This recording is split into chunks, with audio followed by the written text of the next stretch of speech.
Hello, everyone. If you wouldn't mind just taking your seats, we'll be starting in a moment.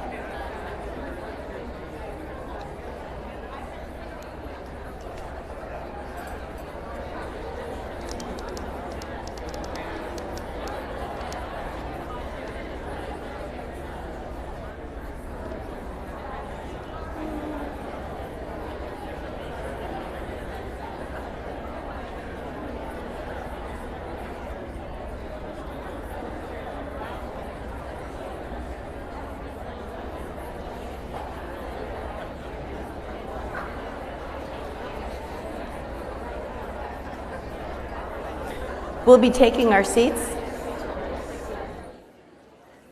Everyone.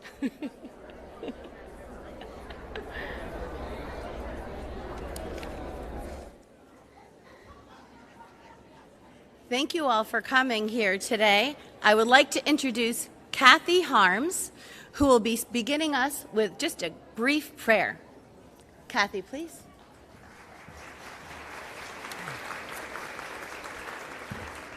Since we're here really for our children, if you could all just take a moment and bow your heads as we commit this night to prayer. Dear Lord, we're here tonight as parents, grandparents, teachers, neighbors, and leaders for one simple reason. We love our children. They are your gifts and our future. As in past generations, we find ourselves in need of your clarity and wisdom as we influence and educate our children. Tonight, we come seeking your wisdom for honest and sincere methods that teach each child how to excel in academic excellence, fulfilling their unique potential as both individuals and in community. We confess that often we fall short of these goals and that we need to be reminded of our dependence upon the wisdom from above that is first of all pure, peace-loving, gentle at all times, willing to yield to others, full of mercy, showing no favoritism, and always sincere. Give us ears to hear from the speakers this evening, opening our own hearts to the ideals founded upon the law that you alone have written upon our hearts, that preserve freedom and peace. As your word instructs, telling us, you shall know the truth, and the truth shall set you free. We desire that freedom, mercy, and grace for ourselves and for our children. We ask for your wisdom and clarity this evening. Amen. Amen. Thank you, Kathy. Welcome, all of you. We want to thank every single one of you for taking the time out in your day to come and learn what is before our children in Williamson County right now. Some of the questions that we want you to be able to answer when you leave here is, what is critical race theory, also known as CRT? Also, what is it? What is it? Is it good for our children? Is it bad for our children? How is it for our country? Furthermore, is it actually being taught right here in Williamson County? You'll see that there are some tables up there. At some point before you leave, we hope that you will take a look at them. You'll see some of the books. You'll be able to see some of the evidence right before your eyes. We pray and hope that you will take the effort to do that. If it is indeed being taught in Williamson County schools, we hope that you as parents, as grandparents, as concerned citizens, that you will do something about it. But what do you do about it? Well, we're going to go over that as well tonight. We hope that you've grabbed a pen. If you have not, right over here, we've got pens and paper. You will probably want to take notes. We have an incredible lineup of speakers today, and they will help you go through these questions. And once everyone has spoken, we're going to set up a panel here for a discussion and questions and answers where each of you will be lining up at the end if you so desire, and we'll take those questions for you. Now, without any further ado, it's time for parents to go to school on the battle for their kids in Williamson County. Thank you. Our first speaker is a producer and director, known for his cinematic style that he brought to the video music genre. He has produced over 1,000 projects at his company, RSM. Collectively, his work has been viewed over 5 billion times. Robby Starbuck has directed and produced the official music videos for multiple feature films, such as Terminator Genesis, Transformers, The Last Knight, and SpongeBob. Robbie has directed and produced Hollywood stars such as Natalie Portman, Jamie Foxx, Brad Pitt, Gina Rodriguez, Megan Fox, Josh Jamal, and many others. He has also directed and produced the biggest names in entertainment, like Snoop Dogg, Pharrell, Megadeth, Gaslight Anthem, Smashing Pumpkins, Sarah Bareilles, and many more. But being the son of a Cuban refugee inspired his entrance into politics as he reflected on the horrors that his family experienced while they lived in Cuba. Those experiences have been seared into his mind as a young man by his mother and his grandparents as they recounted how Cuba was changed by leftism. It was all he needed to do to jump into politics to ensure that he stood up and did something to prevent a similar fate in America. Robbie has written political op-eds in the Federalist, the Orange County Register, LA Times, and the Western Journal. He and his wife also produce a podcast called Grow Up Live, where they talk about political issues, culture, and interview a spectrum of guests. Please welcome Robby Starbuck to the stage.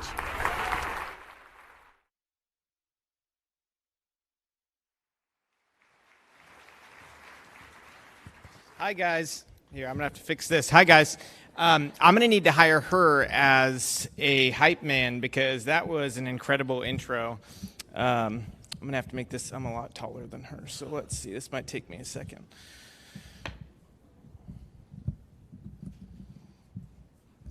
There we go. Okay. So thank you guys for being here. This is step one. The bravery of just coming in these times is something to, be applauded, honestly, because we've sort of been messaged this idea that if you even stand up against an issue like this, there's something wrong with you. So I want to give a round of applause to all of you guys for actually coming today.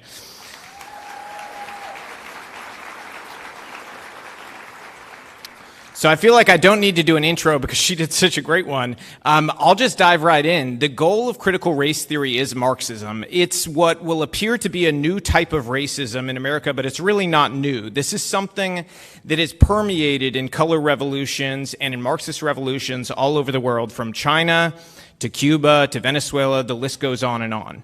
And a lot of people may not understand the connection to Marxism. So I want to be very clear about this. One of the chief architects of critical race theory is a guy named Ibram Kendi.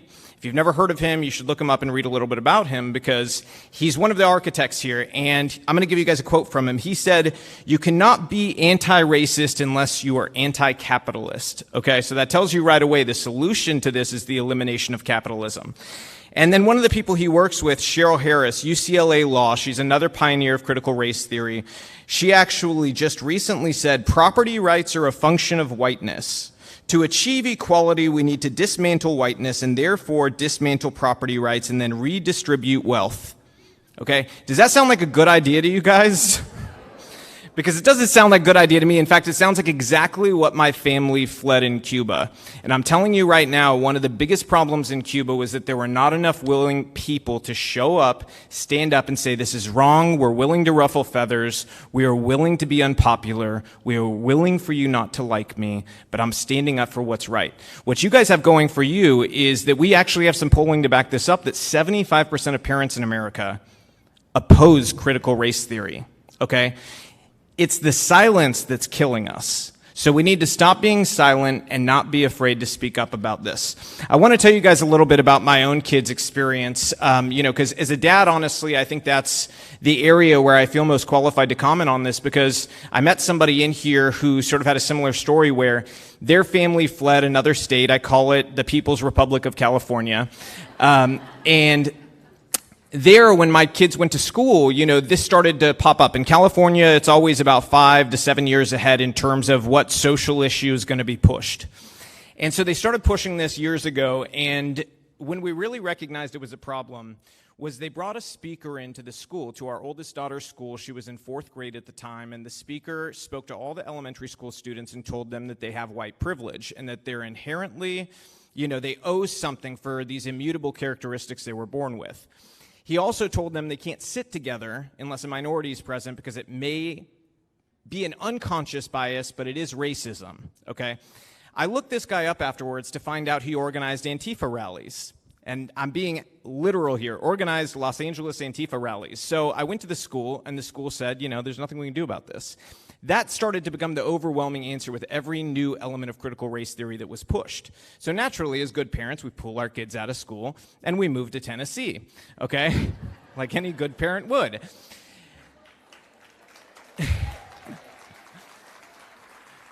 But sadly, I'm here to tell you that this ideology is now taking root here because at the end of the day, the root is not in one state or another. The root is at the core of academia. So when we send somebody to university, they fundamentally start to learn to hate the values and ideology that has made us proud to be Americans for our entire lives.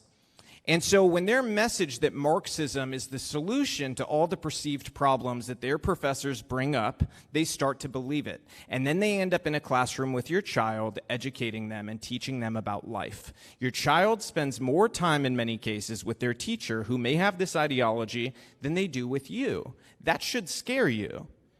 The amount that we don't know about our teachers who teach our children should scare us with the amount of time and influence they have on our children. Beyond that, this is not just a school issue. Your kids consume entertainment, they listen to music, they watch YouTube, they're on iPads, they have all this stuff. I mean, some of you guys, they don't. My kids don't. But a lot of other kids don't. Being a director in Hollywood kind of wakes you up to a lot of the things your kids should not have. But I will tell you this, we need to take stock of how all of these things work together to destroy a child's mind and to make them turn against the values they're raised with. I can give you some examples. How many people in the room have heard of brain pop? Okay, so that's a lot of people. Okay, brain pop, for those of you who don't know, it's sort of a little learning program, I'd call it, where they give tools. There's an app. Kids learn with it. It's supposed to be fun. When it first started, it was great. My kids loved it. And I checked through everything meticulously. There was nothing questionable at all. But it's sort of the bait and switch that gets pulled in a lot of things that kids consume. After a while, they started to bake in critical race theory, and then we had to pull the plug. How many of you know that brain pop is pushing critical race theory now? So that's not nearly as many hands as went up that knew brain pop. So that's something important for parents to understand is take stock of everything your child consumes because a lot of it has this stuff built into it, whether it's TV shows or whether it's things along these lines. But let's move on to Tennessee, okay? So in Tennessee, after moving here, I'm going to tell you about two experiences we had. One was our child of Latino descent went to class. And keep in mind, he is in 1st grade when this happens. And he was told that he needs to refer to Latino people as Latinx. My son, by the way, is the only Latino person in the classroom. And is told he needs to refer to Latinos as Latinx. He comes home, he's like, Dad, what's Latinx? And so I have to explain it to him. And for those of you who don't know, this is a new word made up by the people who are purveyors of critical race theory that degenderizes the Spanish language and says that there should not inherently be any gender in the term that you refer to Latinos with because they don't want gender to have anything to do with anything. So, of course, gender has to go. So I had to go to the school and I had to tell them, look, first of all, my child's the only Latino in the class, but secondly, this has been polled 2 times, once by Pew Research and once by Think Progress, who's actually a very progressive left-wing polling firm. They found 99% and 98% of Latinos do not want to be called Latinx, yet they keep doing it. So the question is, why are they pushing something that's so wildly unpopular? And that's the entirety of critical race theory. And the answer to that is very simple. This has nothing to do with racial justice, racial equality, or racial anything. This has to do with control and Marxism. Because from the beginning of history, when Marxists wanted to take control of a country, they divided people by race. The most dangerous thing to Marxists is the unity of a country, where we stop looking at each other by the color of our skin and start looking at each other for the content of our character. We've moved so far away from the dream of Martin Luther King that it's almost hard to see it anymore. And you definitely can't see it in our schools. And so our goal as parents has to be to teach our children and make them warriors for that goal. Be judged by who you are, what your character is. Be a man or woman of strong character. If anybody ever judges you for what's on the outside, they have the problem, not you. The more we make our children warriors of that and examples of that, the more change we're going to see. But our voices are so critical right now because we are the last defense for our children. I trust parents to make the best decisions for their children, not a school district and not a teachers union.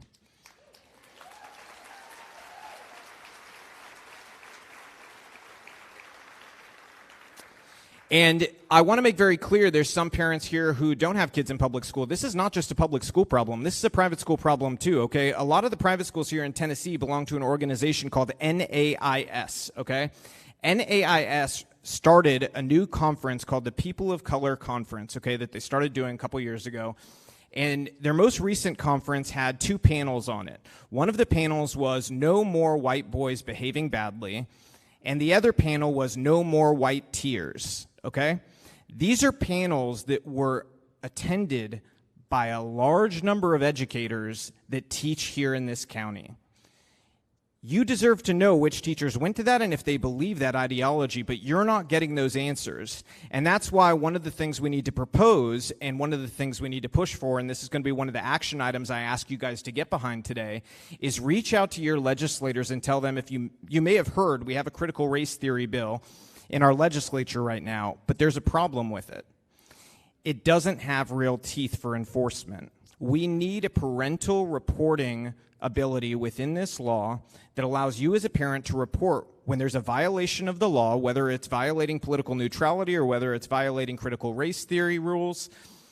And a board of parents needs to be formed from every county in the state. And that board of parents makes the decision what happens.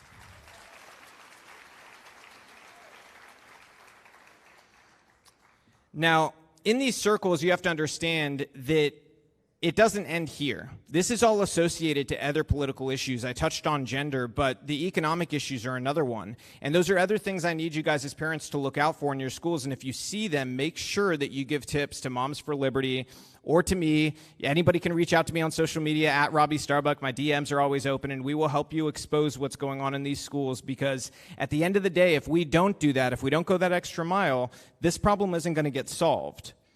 But I also want to talk to you guys about 2022, okay? 2022, we're going to have school board elections. It's an exciting thing, isn't it?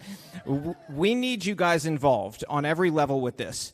Find out who the school board candidates are. As we get closer, more people are going to announce, but we need to ask very clear questions about critical race theory and about Marxism. We need to ask them, number 1, do you support this? Number 2, how do you define racism? Is it something that can only be experienced by a select group of people, or is it something that could be experienced by anybody?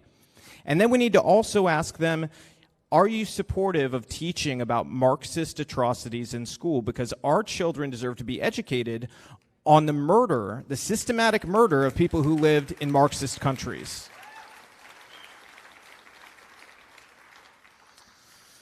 I also want to note for you guys where this goes. Our kids are young now for a large part, but to understand where this goes, I want to read you a quote. There is a Stanford candidate for school government right now, and they recently said white people need to be eradicated, okay? The school didn't respond by kicking them off. In fact, the school paper endorsed them. Okay, that's Stanford. That's a school that's actually supposed to be somewhat conservative. And they're not. They've been taken over by radicals. They are not alone. Across our country and universities, schools have been taken over by radicals, and it's not just academia. This is happening in every segment of culture, from our media, our entertainment, our music, and our schools, and that's most critical. So the secondary issue I hope you all can get behind is school choice, because our children deserve better education than they're getting right now. And I trust parents to make the best decision about where their children are going to go to school. The money needs to follow the child. And I can give you an example. For anybody with doubts about school choice in this room, I'm going to give you an example about Baltimore because it's one that I read this really long piece on, and it's just excruciating what these kids have had done to them. We spend $17,500 per child in a place like Baltimore, okay? And in their schools, in their high schools, less than 10% graduate proficient in math and reading. That's unacceptable. This is the United States of America. We are supposed to be the greatest nation on God's green earth, and if we are going to be that nation, we need to act like it, and our kids need to be educated. And they're not getting educated in these schools.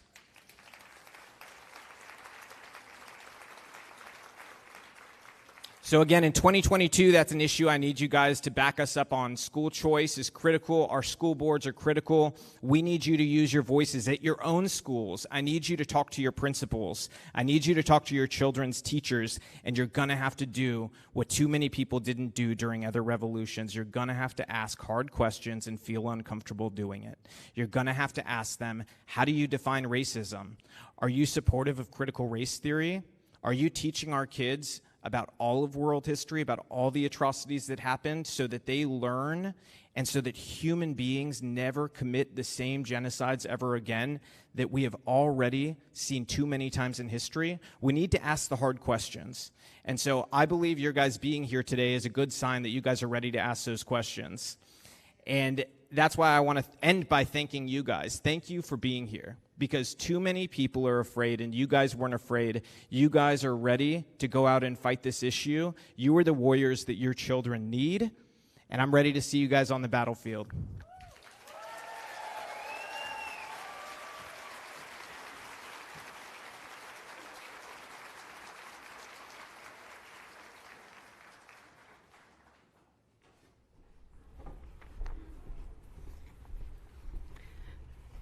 As I look around the room, I see there's a lot of people standing.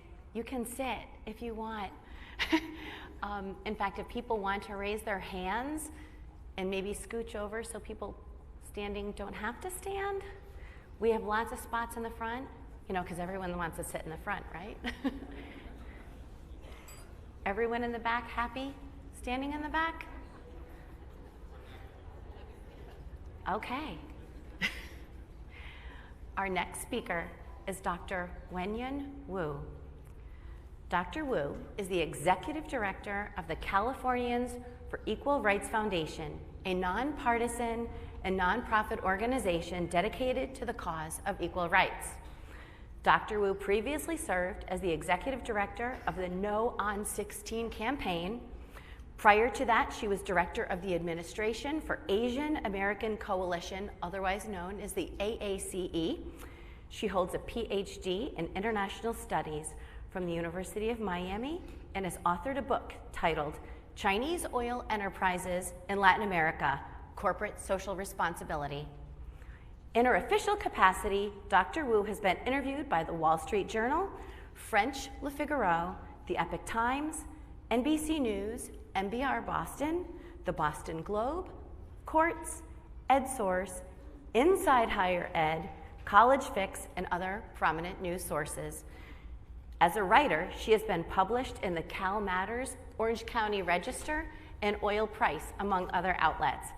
In addition to all of that, as if that isn't enough already, she has also been a critical race theory at the college level. Please welcome Dr. Wenyen Wu.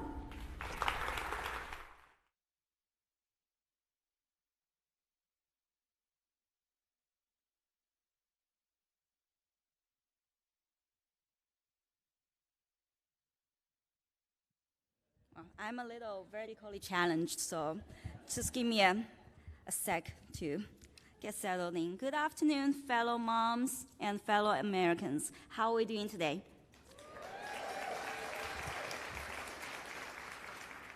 Thank you for inviting me to Franklin, Tennessee, and to this beautiful venue at Liberty Hall. My name is Wenyuan Wu, and I'm here to share my experience, strength, and hope in our common mission to take on critical race theory, an illiberal aberration from our core American principles. So what exactly is critical race theory? There is a long-winded, wonkish answer, which I will give you in just a minute, and there is a short answer. A while ago, when I was completing my doctoral work on the East Coast, I taught political science, international relations, and comparative politics at the collegiate level. Critical race theory was a tiny academic, critical race theory, or CRT, as an interdisciplinary sub-school of thought, was a tiny academic lesson for advanced college students and graduate students. CRT borrows from Marxism, the Frankfurt School of Neo-Marxism, radical feminism, critical theory, critical legal studies, postmodernism, and multiculturalism of the 1990s. According to prominent CRT scholar Roy Brooks, CRT is, and I quote, a collection of critical stances against the existing legal order from a race-based point of view, quote ends. Others, such as Richard Delgado and Jean Stefanczyk, argue that, and I quote, critical race theory questions the very foundations of the liberal order, including equality theory, legal reasoning, enlightenment, rationalism, and neutral principles of constitutional law, quote ends. The CRT school consists of a collection of activists and scholars interested in studying and transforming the relationship among race, racism, and power. As an academic subject steeped in the presumption of systemic racism, CRT sees everyone and everything from a race-based perspective. In short, CRT is rooted in a hodgepodge of fringe theories to politics. It is a contested and explicitly political theory that examines all our social relations, economic governance, and policy outcome through the prism of race and prescribes, essentially, race-based and race-obsessed solutions to all social ills. However, instead of staying in its monkey cage as a strictly academic matter, as should be the case, CRT has increasingly become a monolithic ideological foundation for broader cultural and political trends, attempting to reshape and re-engineer our society. Nowadays, virtually every university, every school, every large corporation, every government agency, and every scientific society has pledged its unwavering support to the CRT doctrine. The U.S. Department of Education, for example, recently proposed 2 founding priorities for the American history and civics education programs, citing Ibram X. Kendi and the New York Times 1619 Project as inspirational sources. The American Medical Association recently released an 86-page long report and a 3-year roadmap to dismantle, and I quote, structural and institutional racism, quote ends, through 5 equity-centered, anti-racist approaches. Our military has an overarching goal to become a model example of diversity, equality, and inclusion to tackle systemic racism. 3rd graders, remember, 3rd graders from an affluent minority community in Cupertino, California, were asked last year in a math class to deconstruct their racial and social identities based on power and privilege. A Philly elementary school earlier this year required that its 5th graders to partake in a celebration of Black communism, followed by a simulated Black Power rally to free Angela Davis. The Oregon Department of Education, as well as the California Department of Education, recently are promoting equitable math to dismantle white supremacy. The Arizona Department of Education suggests babies show first signs of racism at 3 months of age. And listen, and they even argue racial bias is more prevalent among white children. That's right, you should be alarmed by critical race theory, not in its academic nitty-gritty, but in its huge real-life implications for our education, society, and our way of life. The doctrine and movement inspired by CRT represents an existential threat to our indivisible nation. Ideas have consequences. Oftentimes, CRT-infused programs are masqueraded in pleasant-sounding yet ambiguous code names, including diversity, equity, and inclusion training, anti-racism initiatives, racial sensitivity sessions, racial healing, social-emotional learning, critical self-awareness, anti-bias training, culturally responsive practices, critical ethnic studies, critical pedagogy, free radical therapy, free radical self-care, free radical collective care, action civics, etc. How can you tell a chair is a chair? Well, if you spot keywords such as white supremacy, systemic racism, white privilege, anti-racism, white fragility, intersectional identities, internalized racism, white social capital, colorism, interrupting racism, racialized identity, microaggressions, abolitionist teaching, spirit murdering, or land acknowledgement, then congratulations, you are in the CRT twilight zone, where all disparities are reduced to racism. All individuals are subjugated to a dichotomy of oppressor versus victim by the virtue of their skin color. There is no place for individual choice, initiative, or empowerment. The world imagined by CRT is a bleak, confrontational, and powerless one. There is also a level of corruption and dishonesty. Against their anti-capitalism beliefs, theoreticians and practitioners of CRT have swiftly utilized the free market to build a multi-billion-dollar industry. For example, Chula Vista Elementary School in California recently paid $65,000 for a keynote speech and a CRT workshop. An independent school district in Austin, Texas, paid its anti-racist DEI, their name, not mine, consultant, $172,000 to conduct a survey on race and racism. Racial literacy training, their words again, not mine, typically costs $1,700 an hour. It is fair to argue that CRT interest groups are benefiting financially from the very economic system they condemn. Many of such programs are taxpayer-funded.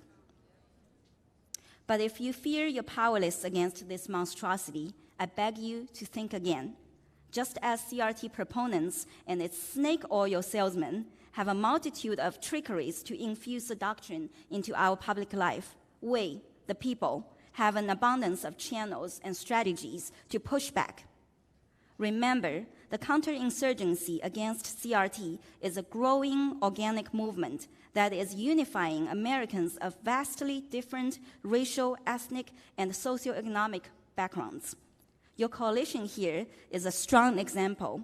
Our effort is a truly diverse enterprise, rallying Americans of different political persuasions.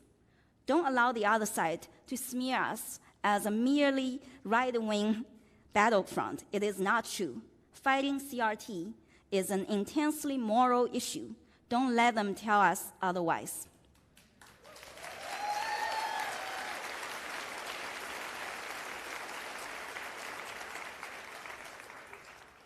Please equip yourself with knowledge, rebuttals, and moral authority. Acknowledge what we are facing is an uphill battle against a political beast with 50 years in the making. But we are on the side of truth and morality. Talk to your friends, family, and neighbors, especially those who have different politics. Ask them these simple questions. Do you support traditional liberal values of equal opportunity, fairness, and justice? Do you support a free market and capitalism? Do you support true equality and despise race-based discrimination? Do you find issue with teaching our children that America is irredeemably racist and oppressive, that our founding principles are flawed? Do you believe in the power of the American dream and in personal empowerment? I believe most Americans, regardless of race, sex, color, ethnicity, or national origin, will agree with these high ideals of equality and liberty. While many of America's 14,000 public school districts are embracing CRT, 50% of all parents and 70% of school board members said they do not want schools to teach slavery as center of the national narrative. In addition, only 25% of parents and 17% of school board members believe that students should be taught that the founding ideals of our nation were wrong when they were written. You are not alone. Support your state and local lawmakers who legislate bills and resolutions to deter CRT in classrooms and other public spheres. State legislatures in New Hampshire, Texas, Arkansas, South Dakota, Oklahoma, Florida, Georgia, and your beautiful home state here have taken steps to ban divisive CRT training and prohibit political indoctrination. Support the enforcement of these new bills and resolutions by paying attention to what is in your child's curriculum and report any violations.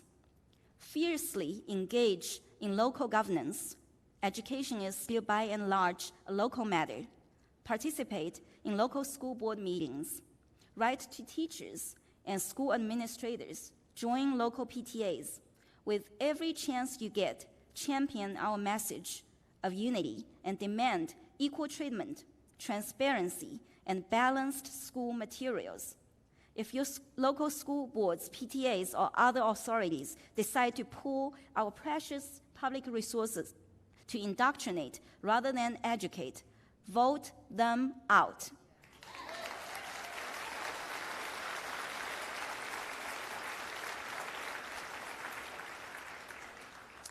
Run for these positions yourself.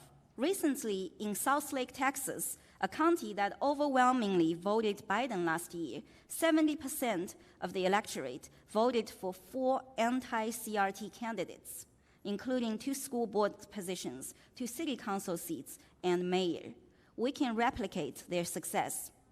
You also need to know your constitutional right of equal protection under the laws and your legal rights to non-discrimination. If you or your child is subjected to CRT training, make a case of unlawful, illegal, and unconstitutional racial discrimination against those authorities perpetuating such training.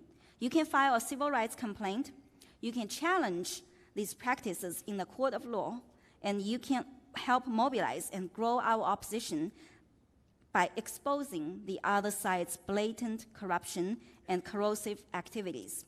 If you want to learn more about CRT and ways to push back, please, I invite you to visit my website, cferfoundation.org, to request an informational booklet on CRT.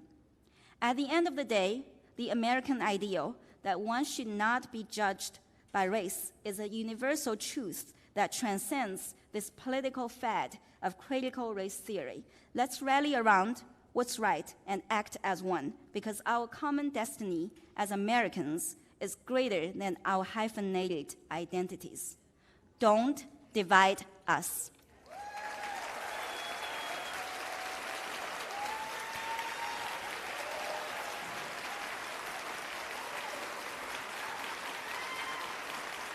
Thank you.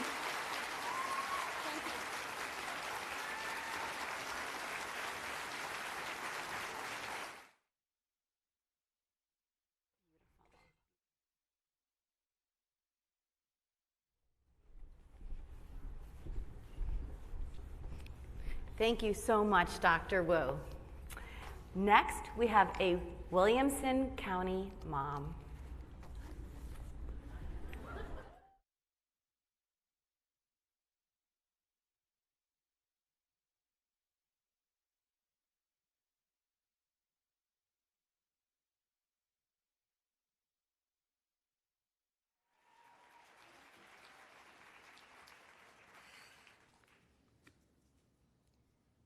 Spotlight kind of blind my eyes. I'm very nervous right now. I apologize for my English as a second language. Usually when people hand me the microphone, I'm just gonna sing, but today's your lucky day, I'm just gonna talk. I came to this country 21 years ago. I became the citizen about 12 years ago. My husband and I have two beautiful children. We decided to raise our children in Williamson County, where we know this is the best place for, thank you, Laurie.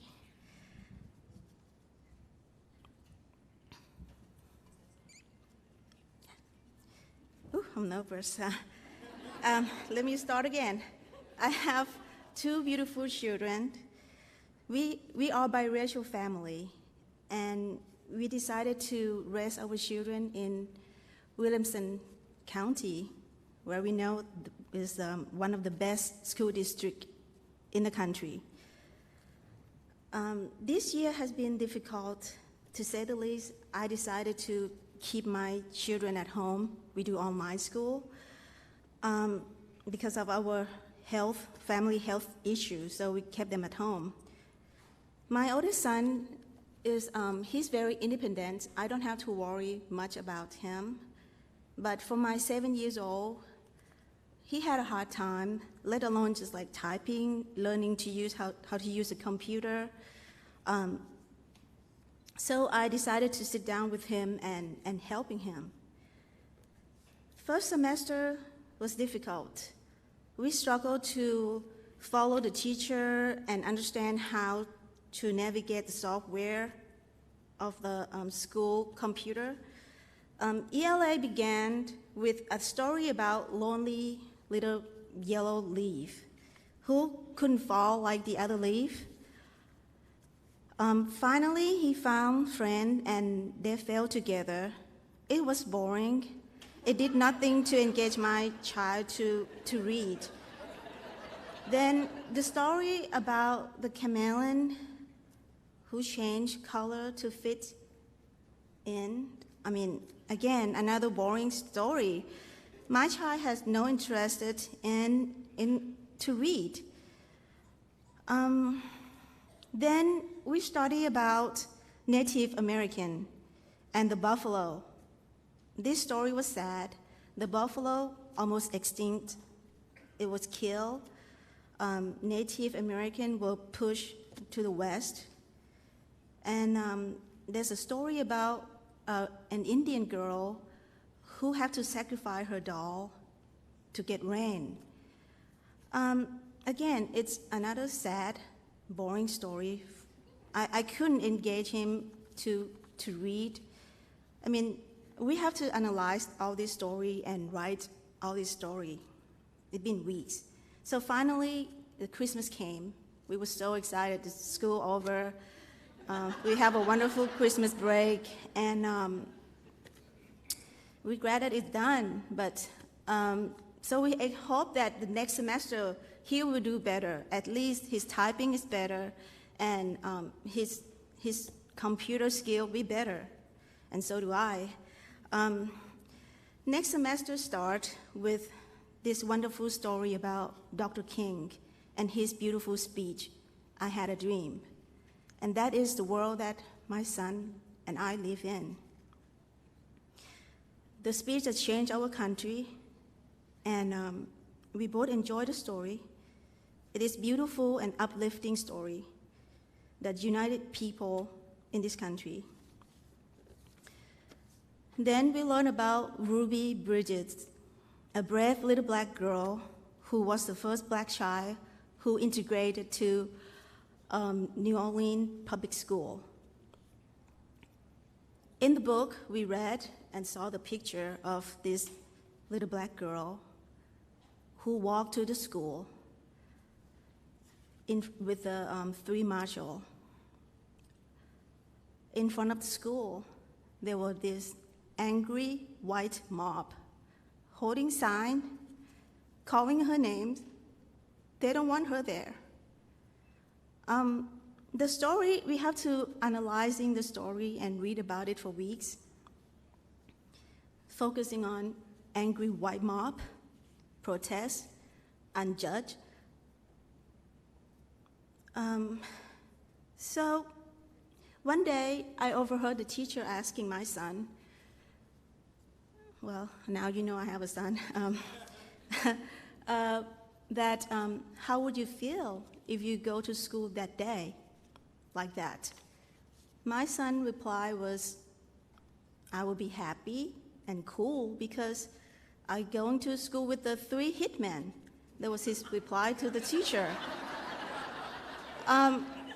Then teacher pressed, what do you think that Ruby felt? His reply was, I think she will be nervous and sad because she is going to meet his new teacher. At that time, I thought it was funny that his response was so innocent. It's actually, that is his world. There's no evil and no color. So I thought it was, we have to study about over and over again about how evil white people mistreated black people. Then we had to study about the Segregation Act of 1964, which my son found very boring. It was hard to keep him engaged. It's very dark and sad. My first wake-up call was when I read the word American to him, try to teach him to read American. I told him that you were born in America, you are American. He shook his head, sternly said, no, I'm not American. I'm Thai. At that point, I feel like it's something wrong with him. I don't understand it either at that time. He repeated asking me what color is he and what is he, which we never had this issue in our family. His world was colorblind. Now, we have friends from all over the world that live in our neighborhood. I have Chinese friend who live next door, Indian friend, Egyptian friend. On my street, there's no color. The kids playing together every day. We were all happy. My final straw was on Flags Day. When we were assigned to read the book about these 4 black kids who want to go eat at the restaurant, they were refused to be served because they were black. They got coffee poured on their back. They got, I think, ketchup or smoothie thrown on their face. My son was sad. He cried. We both agreed that it was a sad story. My child turned to me and said, Mommy, why did they do that to them? He couldn't understand. I kept asking myself, is my son too sensitive, or if the other kids feel the same way? So I decided that night that I'm going to write a letter to the principal to address my concern about this new curriculum called Wit and Wisdom that is so dark, it's so sad, it's so depressed, and I think it's inappropriate for a 7-year-old and an 8-year-old to learn. Thank you.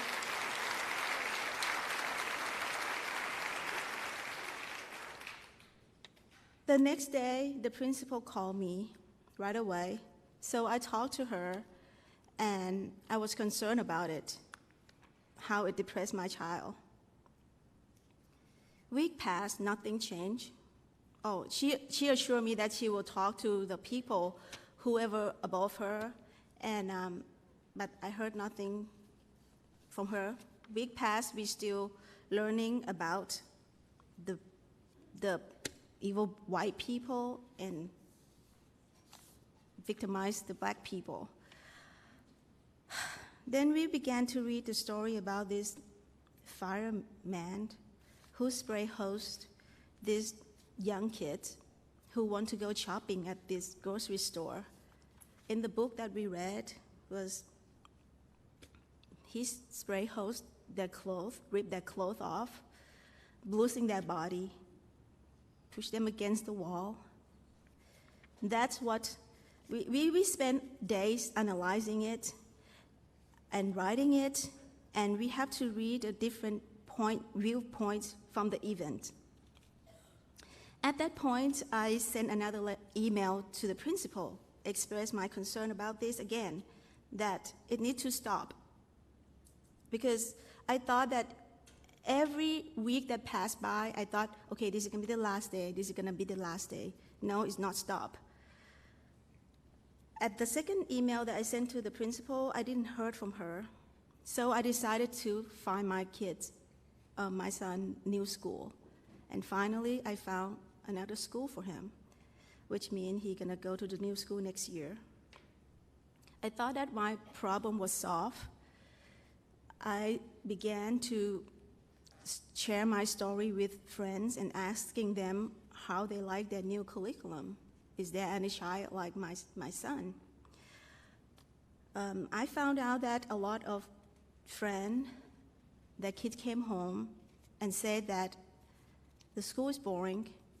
It's a story about black and white, and they don't enjoy school like they're supposed to. So at that time, I decided to write a letter to school board and the superintendent to demand them to stop this curriculum. The superintendent replied to me, offering a customized curriculum just for my son, which meant he would be alone. And I don't want that. We studied about separate is never equal, about this Hispanic family that their child couldn't go to the same school with the white people because they were brown. We had spent 9 weeks on civil rights and reading and analyzed story after story about evil white people victimized black people. The nightmare for me wasn't over. 5 weeks later, I was in the bed with my son, reading to him about George Washington. He stopped me and said, "Mommy, George Washington is a lucky white man. He was born back then." I was speechless. And then he looked at his arm, pointed to his skin, and said, "Will they kill me if I were born back then?" It broke my heart. This is not the world that I want my kids to be in, or anyone else's children to be in. In his world, he's colorblind, and now all I can think is those 9 weeks has destroyed his world, his identity. He hates to be American. He's ashamed to be half white. All he wants is to be Thai. I guess that's the way he's escaping it, try to tell me that I have nothing to do with this. The evil act that happened in the past have done from somebody else have nothing to do with him. I feel very sad for him.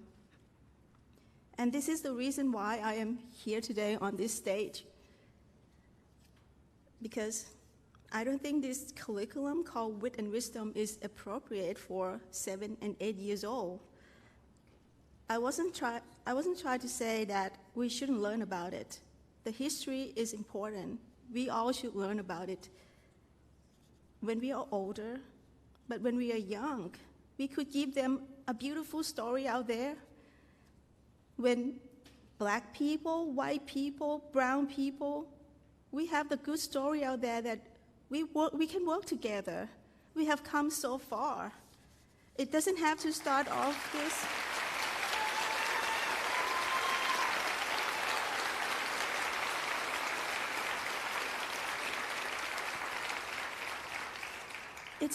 It doesn't have to be like this, feeding him hate, ugly, and angry.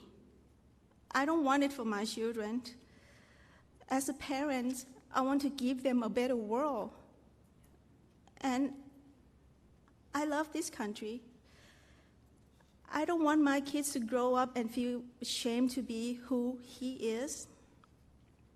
We can create a better world for them. While the wit and wisdom is only highlight on race and create further division among the next generation, I want my child to be colorblind and value people for who they are, not for their skin color.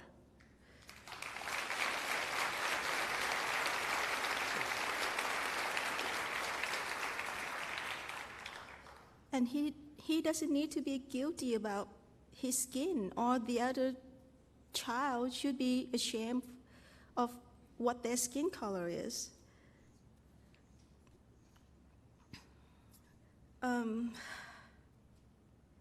I think I pretty cover everything. I thought it would be longer. Thank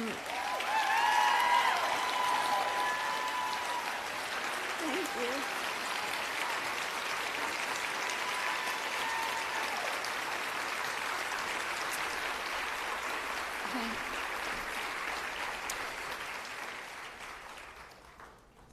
ฉันรักประเทศอเมริกาที่นี่คือบ้านของฉัน I just say that I love America.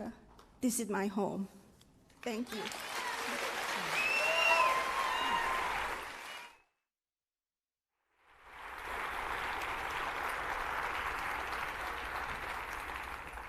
I'm sorry, I get a little teary at these things.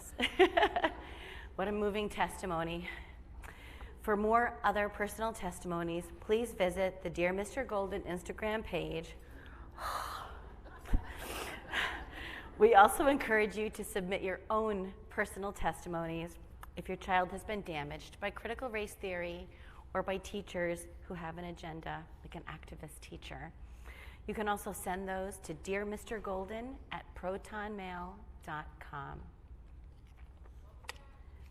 dearmrgolden@protonmail.com. No period after Mr.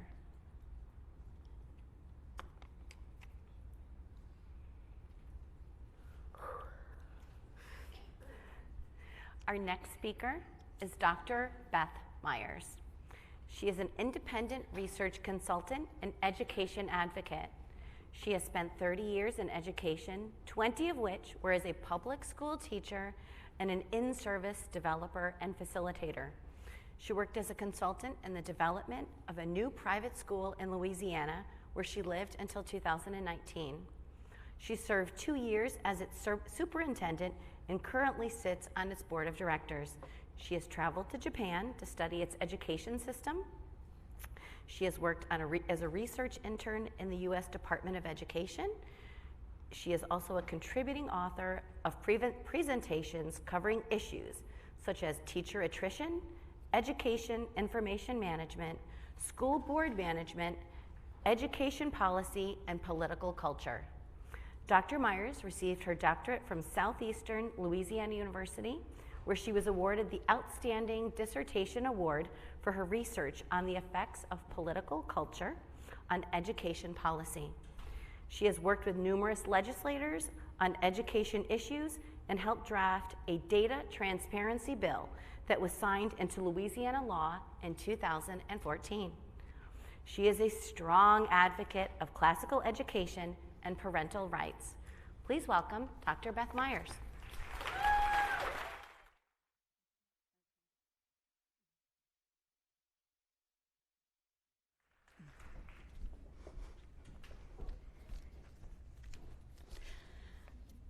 Good evening. I hope everyone's doing well. Dr. Morell is someone whose work I greatly respect. And if you want to know more about critical theory, he would be someone that I would recommend that you look at, including also Ian Rowe out of American Enterprise Institute. Both of them have been doing work on critical race theory. And I love what he says right here. This is the right way to think, or else it's not education. So, okay. Basically, how did I end up standing up here, which I never thought I'd be? Most of the time I spent in the classroom. I was in the classroom for 20 years. And one of the things that happened in my 20 years was that things started coming down into my classroom. And if you're a teacher, you know exactly what I'm talking about. Things started coming down into my classroom, and I didn't understand where it was coming from. However, because I am a student of history, particularly Soviet history, which caught my attention at a fairly young age, and so much so that when I went to college, I took Russian language while my other friends were taking Spanish and French. I just found that a fascinating language. And so when I started seeing some of the things coming down, both in education and in the world at large, it really, I'm not here to say the Bolsheviks are going to pop out of boxes or anything, but there are some similarities that are startling. And you heard Robbie talk about it, you heard Dr. Wu talk about the connection to Marxism. Now, if you look at Soviet education after the October Revolution and when Lenin and then Stalin, et cetera, started creating the education system, these are some of the things that they said, and if you're a teacher, you're going to recognize some of these. One of the things they said was that they needed to raise, improve, extend, and strengthen education, which was true because of the fact that most of the population at the time was illiterate. So they were indeed trying to improve education. Then they started talking about a stable curriculum that would be national and that would be taught from the same textbooks. Does that sound familiar? Kind of like Common Core. Same argument. Probably the one argument that was thrown at me most of the time when I fought Common Core was, if a person moves from Texas to Louisiana, then we'll all be on the same page. And I was like, do you really think that's going to be, we don't even start at the same time. I mean, Montana starts different from Louisiana. It's a ridiculous argument. And again, Common Core proponents push this idea of a stable or a national curriculum, lowering the age of compulsory attendance, hyper-focus on early childhood education, revising the curriculum to address social needs, decrease focus on history, workforce development. How many of you have heard that over and over in your schools? In Louisiana, starting in 8th grade, you had to fill out a goal sheet. You're an 8th grader, and you have to fill out 8th, 9th, 10th, 11th, 12th, and beyond what your goals are for life. I don't know an 8th grader yet that I taught that could tell you that. 5-year plan. The 5-year plan had metrics to it. And you were to meet those metrics or there will be some serious consequences. I heard this a lot, and I've heard it a lot in states like Tennessee before I moved here, where you have teachers being evaluated on a test that they can't see. And if they don't meet the metrics for that test, there will be consequences for that. Public shaming, etc. We see that here in the 5-year plan, where ultimately it would lead them to pass kids who were not doing well, who knew nothing, just so they didn't get in trouble with the 5-year plan. Removing teachers if they expressed any resistance, and silencing those who would dissent to what was going on. And I can tell you, as someone who fought Common Core with a lot of people in Louisiana, the one thing that we couldn't do is get teachers to speak up. And the reason we couldn't get them to speak up is because they were being threatened by their principals and by their superintendents. If they didn't show up, or if they did show up, they would be suddenly be evaluated.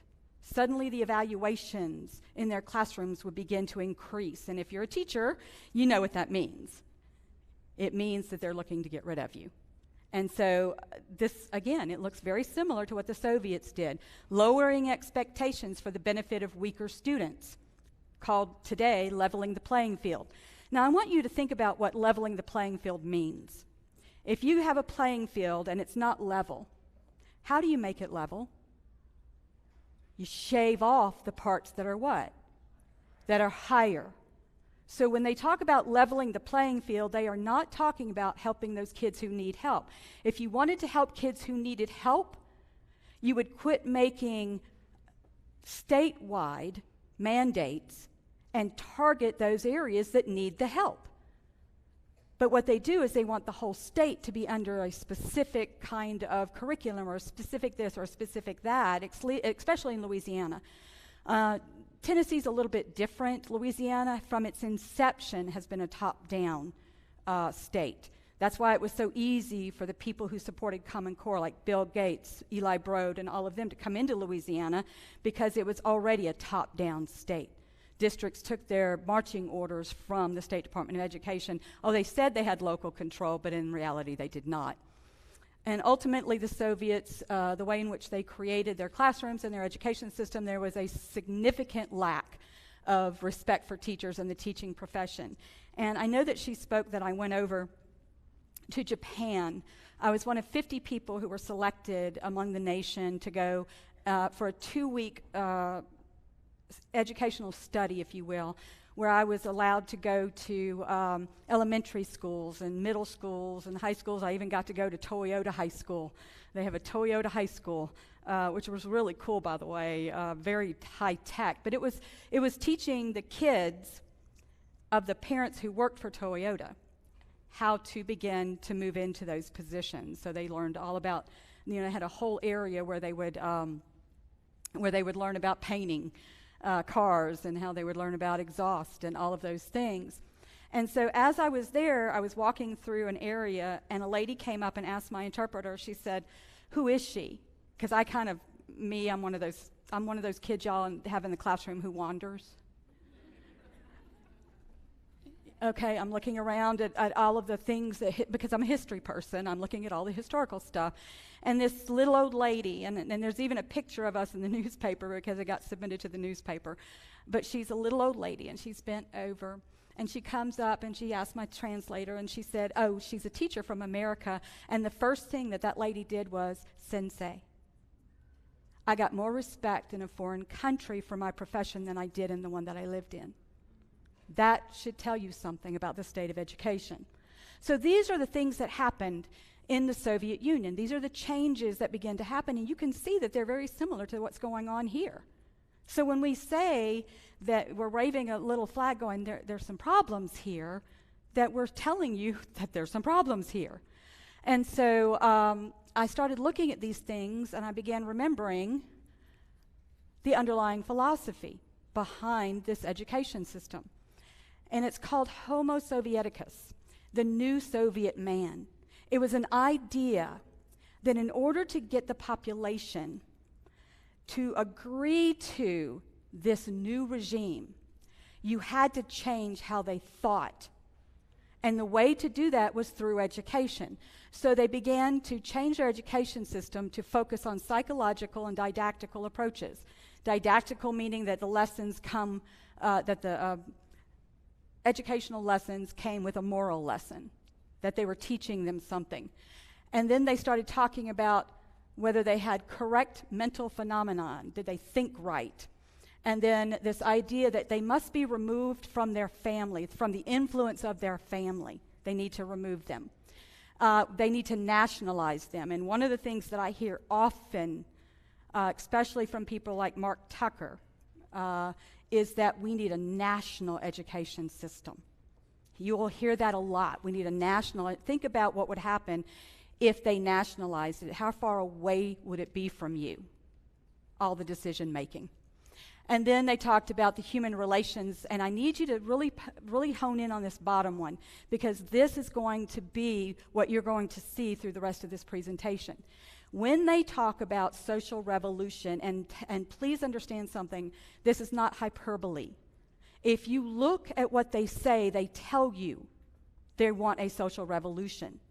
And so what is it that makes up our social fabric is these 4 things: family, religion, historical memory, and language, and they become targets. And in the Soviet Union, they were targets, and those kids underwent psychological conditioning that still resonates today, even though the Soviet Union dissolved many years ago. Oh, but that's Soviet Union. That's old stuff. Well, let's look at America. John Dewey, somebody that I was required to study. And the funny thing about it was, they didn't give me the book. They gave me excerpts of John Dewey. So I didn't know. Look, I'm like some of these young teachers. I was going, yeah, good stuff. Sounds great. Until you start reading all of John Dewey, who said that the home and the church need to be overturned in their influence. We don't want the home and the church to have influence over these kids. They need to be, their individual abilities need to be pulled together into the collective, that they become socially conformed and adapted to the social and collective. By the way, that's not, again, hyperbole, because John Dewey was one of the writers of the Humanist Manifesto. Frederick Gates, someone who worked with some of the philanthropists of the time period, said, in our dreams we have limited resources, and the people yield themselves to perfect docility to our molding hands.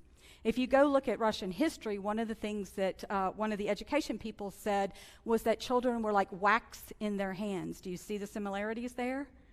That they are molding children. Then you have the Commission on Social Studies, Harold Lasky. At the bottom, and stripped of its careful, neutral phrases, I highlight that for a reason, because a lot of times, a lot of these initiatives that are being told to you, you'll get a pat on the head, and then they will say, oh, but don't you want your child to be nice? Don't you want your child to learn about slavery? Don't you, that kind of voice that you get when you go to visit someone. This is my profession, and I'll be honest with you, I don't recognize it today. I don't. Please understand, Lasky's not criticizing, by the way.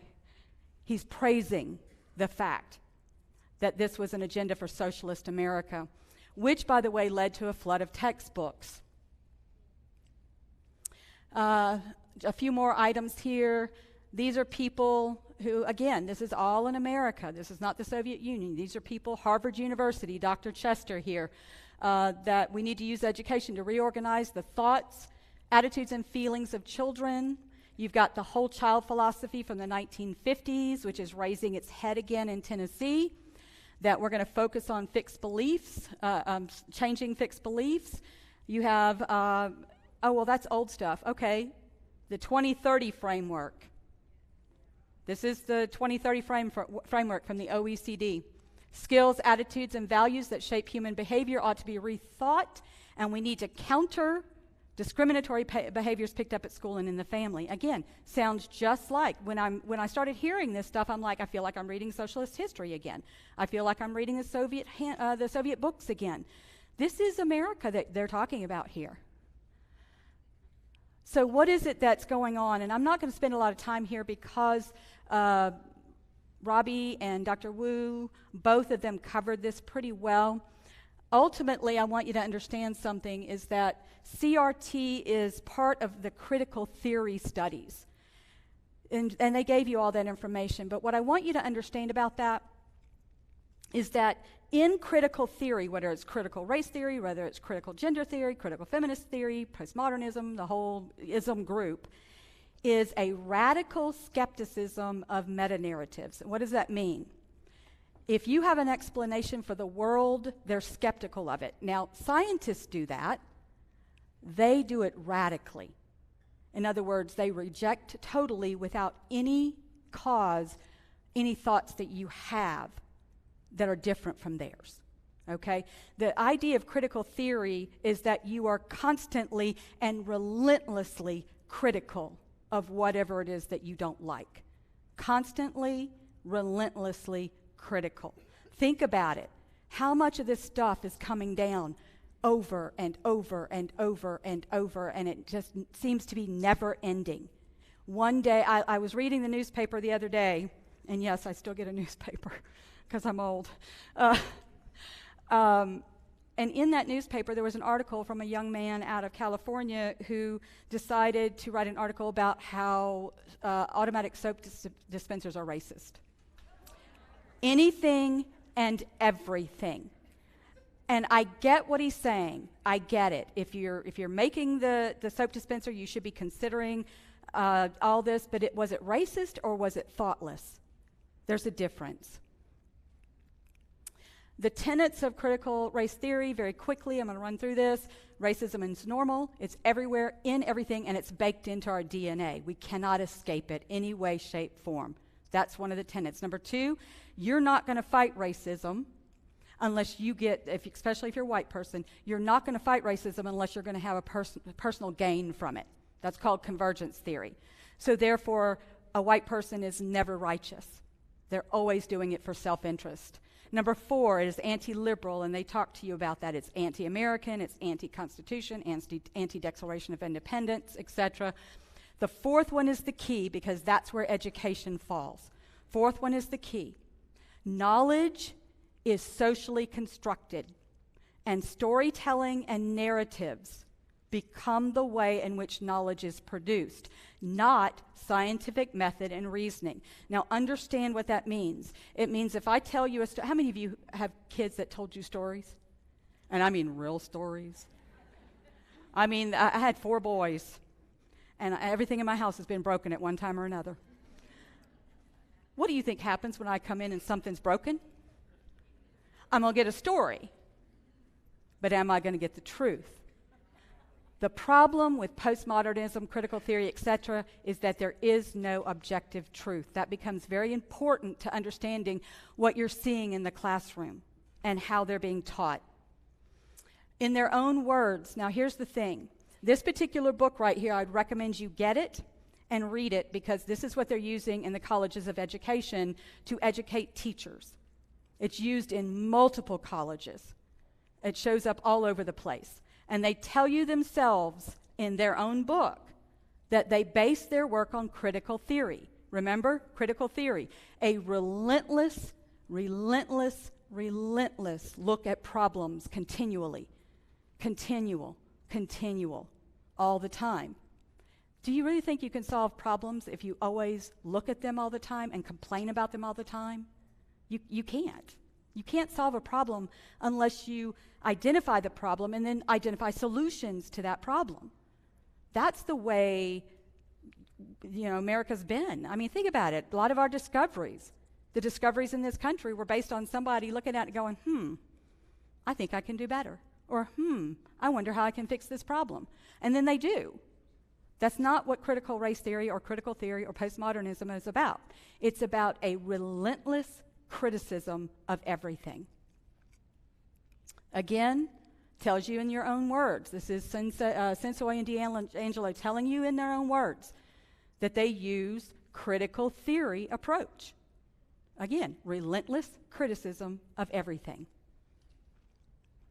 Now, the thing about this is this run right here. The action requires a commitment to ongoing and lifelong progress. We're not going to fix the problem. We're not going to fix it. Like if we work on it right now, is it going to be fixed? No, they're telling you right now. It is relentless, ongoing criticism. In other words, if we, let's say we just say today, okay, yeah, we're going to do it. We'll do everything you want us to do. Will it get better? Why? Because they're always looking for a problem. Thank you. They're always looking for a problem. And by the way, diversity training, I read and looked at some work, is about a $10 billion industry now. So I think Mr. Starbuck said a little while ago that they're making a lot of money off of this. They're making bank on this, okay? Now, do you remember earlier I talked about the 4 things about the fabric of society? How do I get people to change? I'm going to take possession of the cultural production. Education, media, arts, language, and religion. And you'll see some of these, the first 2 come from Soviet. The main task of mass communication is the purposeful development and perfecting of the minds of all of its members and rejecting anything else we don't want them to believe. The other is changing words changes realities. If you look at critical race theory in particular, they use words that are defined in our eyes differently in the way they define it. And so I worked in legislation a great bit. I would go to the legislature and harass them, essentially. They'd roll their eyes when I showed up, and most of my friends, they'd roll their eyes at them. We'd all show up in a little group, and they'd be like, here they come again. But one of the things that I noticed in all the legislation that we had to fight was the definitions, because the definitions controlled the rest of the bill. And that's the thing. They'll say critical race theory is one thing, and then tomorrow it's a little different, and then the next day it's a little different. And it's like a moving target. It's like a moving target. And I love Dr. Richard Feynman. He puts it so succinctly. I would rather have questions that cannot be answered than answers that cannot be questioned. That's where I'm at. That's where I'm at. So, how does it show up in education? How does it manifest itself? Well, programs, and more programs. One of the things is social emotional learning. When Common Core came down the pike, having been in the classroom for 20 years, I can tell you I had seen more standards than I could shake a stick at.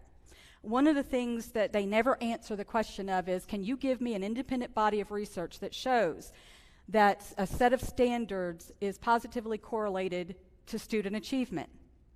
Because there is no body of research. They really just can't. It's like a moving target with these standards. Standards in and of themselves don't increase student achievement. They just don't. There's too many other items, and so when you hyper-focus on that, you're leaving behind the other stuff. But when Common Core came down the pike, one of the things that I noticed about them was, number one, they were vague.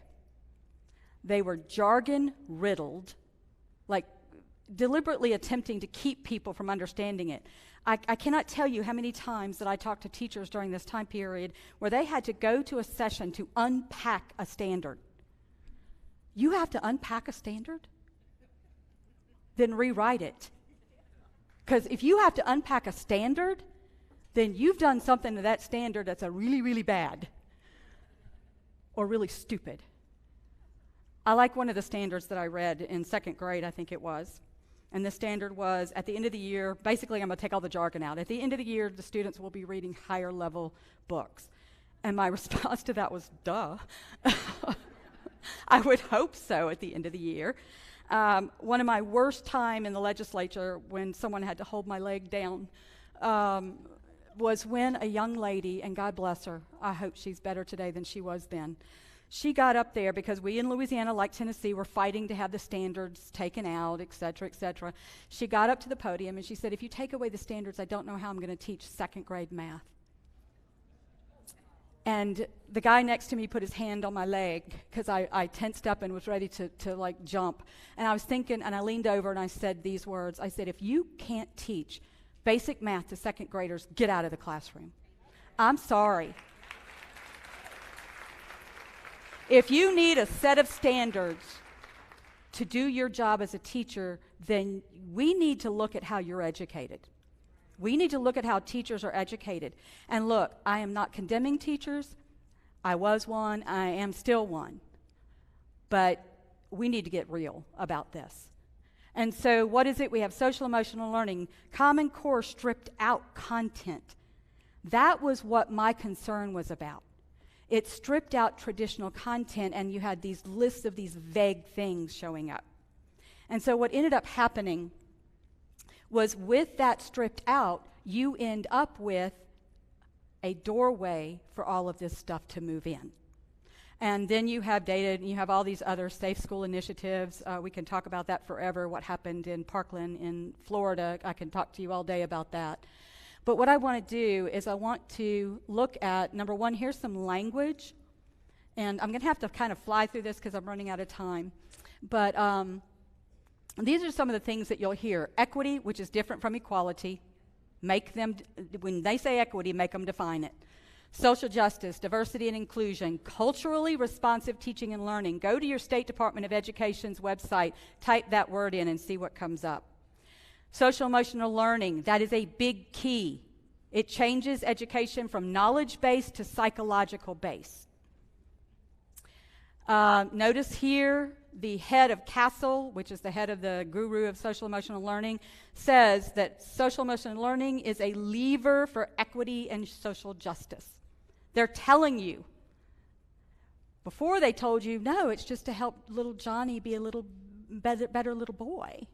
Now they're telling you the reality about why they did it. Think about the Soviets. What were they doing? They were trying to change mindsets. How many of you have heard that word before?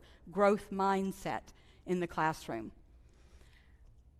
The next generation science standards, if you'll notice, equity as an expression of social justice. So your science standards, if you'll look at the top one, says that science is fundamentally a social enterprise. I agree that to an extent, but I would rather the doctor know what he's doing, okay? I don't want him to socially construct my appendix, okay? So how does it, I'm going to go ahead and go through here because you get the point. Literature and language is the key. They bring a lot of this through the English language arts. So what I want to do is show you, we got feelings. This is first grade. This is the Wit and Wisdom curriculum, which a mother in Louisiana asked me to look at. These are some of the images that they'll see in first grade, or it could be kindergarten. I think it's first grade. This is third grade, where a little mouse is contemplating what it's like to drown. Will it take long? Will it feel awful? Will his soul go to heaven? Will there be other mice there? Or a story about how a pet died. I think it was a cat that died. So we're going to look at our emotions. What are they? They're sad, they're heartbroken, they're angry, upset, frustrated, annoyed, resentful. Do you notice a pattern? Okay, do you notice a pattern? And even in the teacher's manual in 5th grade, they say after an emotionally charged first module, we're going to let up on you. This is a book in, I think, 3rd grade, again from Wit and Wisdom. And in this particular book, I'm going to show you what an anchor text is as quickly as I can. An anchor text is the one text that all of the assignments rotate around. The problem with taking your child out of a particular book means that they're going to lose like 15 lessons because all of these lessons are connected to that one book. So you have this idea of an anchor text, and then all of the lessons wrap around it. In this particular test, it's about Galileo. Oh, good. Let's talk about Galileo's discovery. Well, okay, maybe. Or maybe we'll talk about how Galileo was afraid. He knew that people suffered terrible torture and punishment for not following tradition, and it could happen to him. And you see the picture of him with the church leadership surrounding him. So what happens? Well, we have a lesson on tradition in which we talk about how he's afraid, and then we do another lesson, and he's put on trial and imprisoned in his house. And another lesson, he's punished. He's in his house punished. Another lesson, he's punished. Another lesson, he's punished by the church. Church was wrong. Stars went out of his eyes. Why? Now they have to write why he was so upset. And over here, the answer. He was tried by the Pope, and the stars left his eyes. In a grammar exercise, by the way. And then at the end, the teacher's note says, in the middle, the references to the church are neutral. They do not reflect a devotion, celebratory, doctrinal acceptance of the church, nor do they reflect a critique of the modern church or religious beliefs. Now, ask yourself this question. After these multiple assignments, what do they know about Galileo? Do you see? Now, let me just back up a minute. They do talk about Galileo's, in other books and in other assignments. I'll give them that. But why this and in this manner? What is, again, as a teacher, I would have in my lesson plans the rationale, and I would have my objectives. What did I want the students to know at the end of this? What do they want them to know at the end of this? I'll leave that up to you to figure that out. And so here, I'm just, again, very quickly, you've got American Indians helped the prairie, settlers hurt the prairie. American Indians took care of the grass, the settlers made problems with the buffalo. Do you see the comparison here? Same thing, over and over and over, lesson after lesson. Indians good, settlers bad. And I could go through multiple of these. You've already seen this one. This is another one. It's called George versus George, where the students in 4th grade wit and wisdom are going to be introduced to the words rape and murdered and tortured and killed, scalped, and cannibalism. This is in the George versus George book, which I hope the teachers said no to. I know in the district that I was in, they said no to it. So I'm going to go, again, I'm just going to kind of go very quickly through this. You get the idea. Remember the 4 things I talked about at the beginning? Family, religion, history, and language. This is from the Smithsonian Institute. And it's considered white culture to think of independence and individualism. It's white culture to have a family structure a certain way. Emphasis on scientific method is white culture. History, Protestantism, religion. Do you see the social fabric concepts? And that's the same concepts that the Soviet Union went after to change the mindsets of their children. Thank you.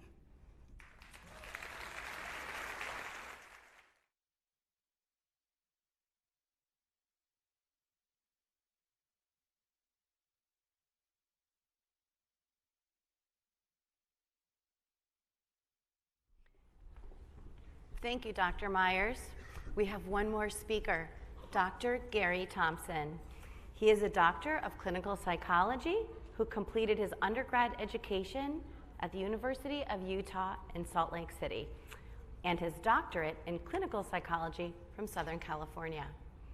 In addition to his personal experiences involving his 6 biracial children, he has completed thousands of hours of training, therapy, and assessments and legal advocacy work with children in both the private and public school settings in multiple states. He is also the author of an award-winning doctoral dissertation which tackles why many African American children underperform in schools.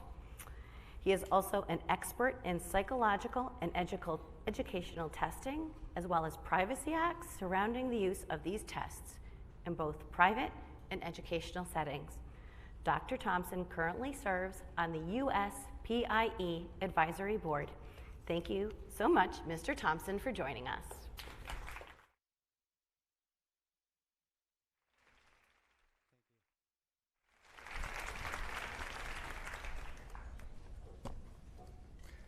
How you doing, Tennessee? Good. You know, this is the first time in my life that I have ever set foot in southern soil in the United States.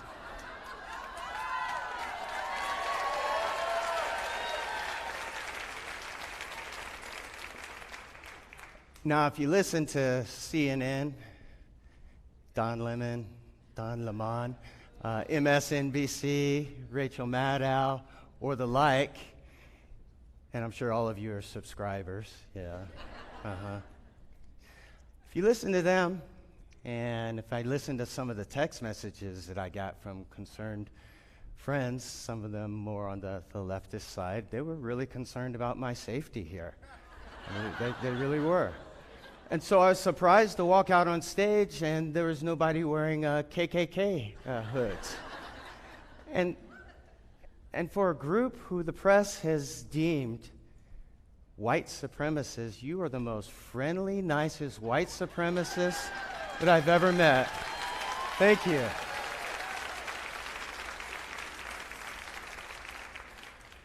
That's some crazy stuff.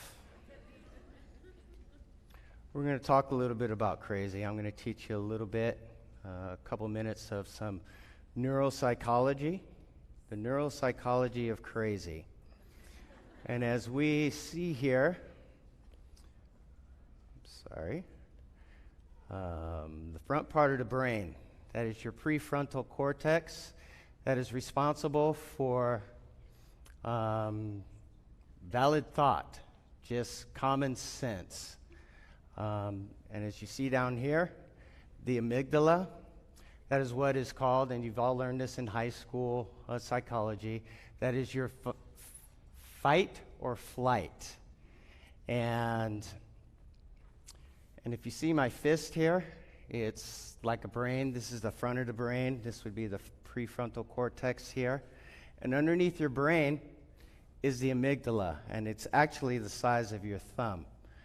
And what happens when your amygdala is activated, you completely lose all train of thought in your prefrontal cortex.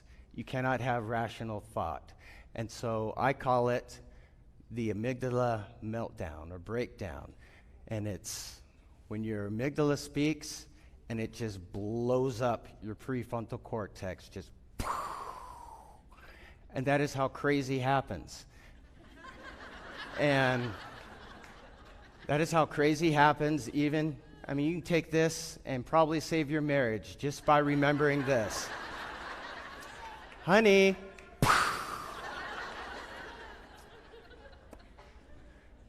Activists, and you'll see them.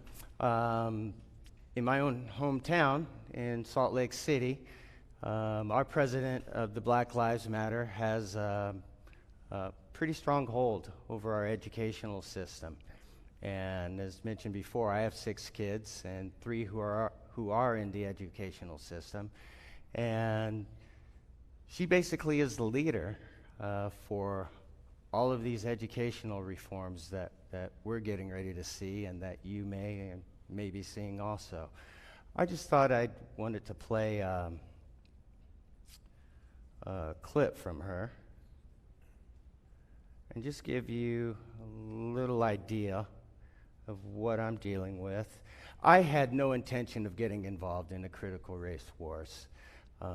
However, I got on Facebook and I saw this clip, and she was talking about my neighbor, Natalie Klein. I didn't know her that well, but she's in my neighborhood, and she's the elected state board member, very conservative lady, a very nice person, very sweet. And she spoke out against critical race theory. Black Lives Matter spoke back and said they were coming after her and that they were going to protest. But let me show you a short clip of Miss Scott. Or not. Bro, I'd be more afraid of them than Black Lives Matter, but don't worry, Black Lives Matter is coming for you. Hard, hard. We're coming, Natalie. Don't worry, everyone. What I need Black Lives Matter to do is call the Utah State School Board about Natalie Klein tomorrow. Okay? I'll share all of her posts in the group so you can see how racist, transphobic, homophobic this woman is. And do we put up with it? No. Honey, the days when you can discriminate against black children in Utah are over. No. She thought. She really posted that stuff and thought that we won't come at her with a protest, that we won't come with a calling campaign, that we won't come with civil rights lawsuits, that we won't file a civil rights complaint with the Department of Justice. Somebody come get your girl, because Black Lives Matter is coming. Natalie, honey, you're lucky I haven't been on Facebook. We're waiting for your apology and your resignation, because those are the only things that we're going to accept. Good luck.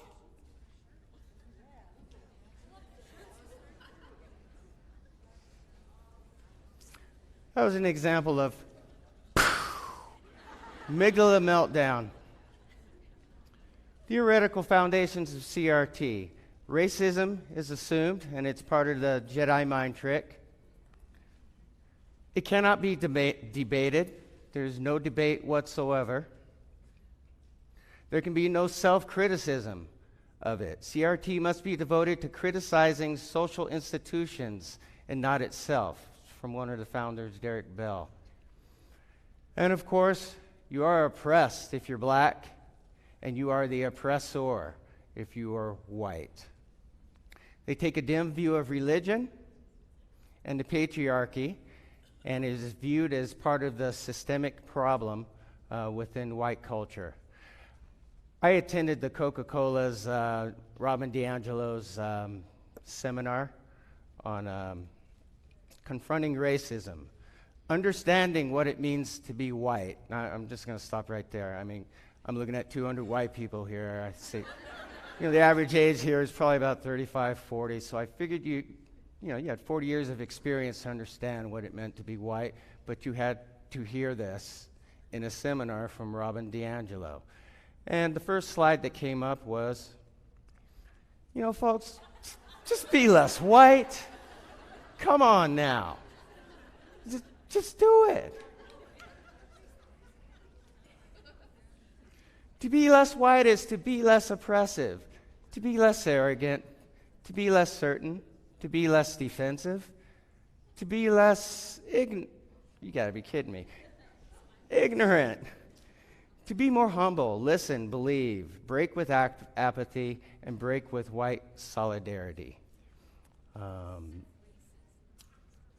Someone said that's racist. I'll play another clip here. Yes, why don't more of my fellow black people feel that way? And it's because of a very human thing, which is that it is a very human thing to take on the victim identity. All people do it. We've all known people like that. A way you can do it, if you're a black person, and all of us need to grab onto something sometimes, is to read a book like that and think, yes, I need to be treated that way. And I am going to start actively parsing it that way, because I don't think people realize what silly babies books like that make us look like. Something needs to be done. One thing I do like about critical race theory is that CRT recognizes the experiential knowledge of people of color, and as such, we use personal histories, parables, and stories. That is a very important part of the black narrative and black history. And just as an example, I'll quickly go through my narrative and my family's foundation, our values. And I think Sir Charles Barkley kind of hit that for us. Yeah, but the one thing I took out of that piece was, man, I think most white people and black people are great people. I really believe that in my heart. But I think our system is set up where our politicians, whether they're Republicans or Democrats, are designed to make us not like each other so they can keep their grasp of money and power. They divide and conquer. I truly believe in my heart most white people and black people are awesome people, but we're so stupid following our politicians, whether they're Republicans or Democrats. And their only job is, hey, let's make these people not like each other. We don't live in their neighborhoods. We all got money. Let's make the whites and blacks not like each other. Let's make rich people and poor people not like each other. Let's scramble the middle class. I truly believe that in my heart.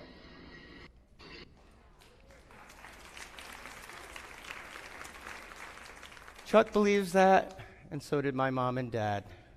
As soon as they got engaged.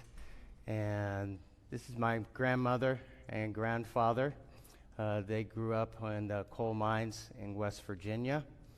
And I did lie. I have been in Tennessee. That's when my father was one of the first black doctors to graduate from Meharry.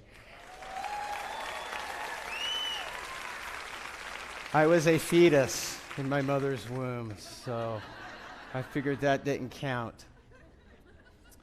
Shortly after, before graduation, they got married, and of course, they experienced the riots. One part of our family legacy and our family story is that when my dad was going up to Meharry, he had to sit in the back of the bus, and in the front of the bus were people that he was going to operate on.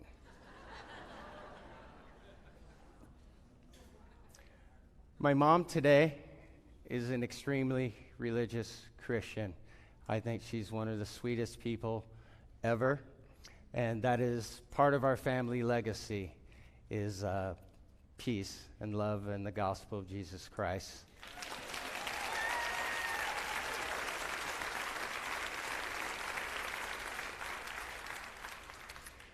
My dad, who passed away 7 months ago, thank you, he was an agnostic scientist, and they just worked. My father did not believe in victimhood.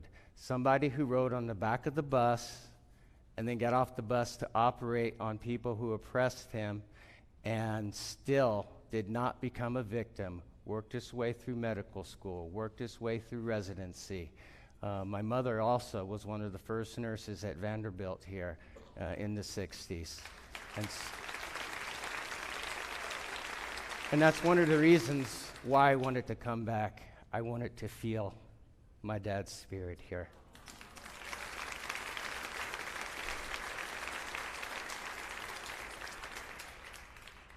My wife, Dr. Frances Thompson, is one of the most talented pediatric neuropsychologists and trauma clinicians, I think, in all of the United States, but definitely in the Western United States. It kills me that she is being called a white supremacist, or that she's systemically broken. This is a woman who, alongside with her husband, worked in the Oakland ghettos and our residencies for 2 years. She was a rock star in the black community and saved hundreds of lives. So nobody can tell me that there's anything systemically wrong with that beautiful young woman.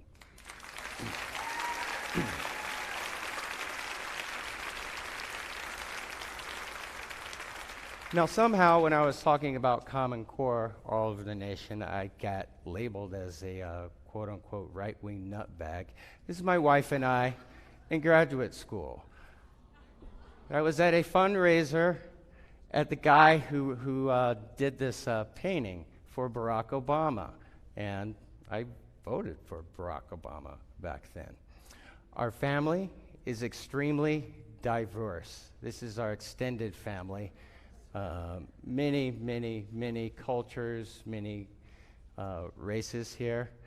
And finally, my own family. And to be honest, this is the only reason why I'm up here. I'm not up here because I'm a Democrat or a Republican or an activist. I'm none of them. I am a father. And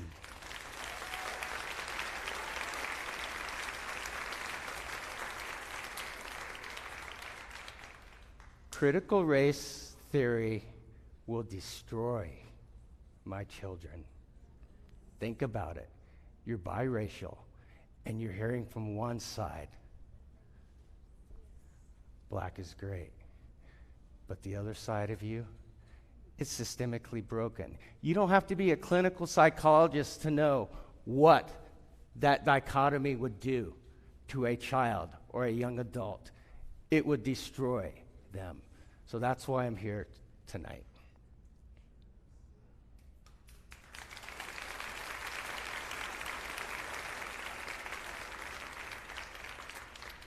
I want to talk a little bit about implicit bias and unconscious bias.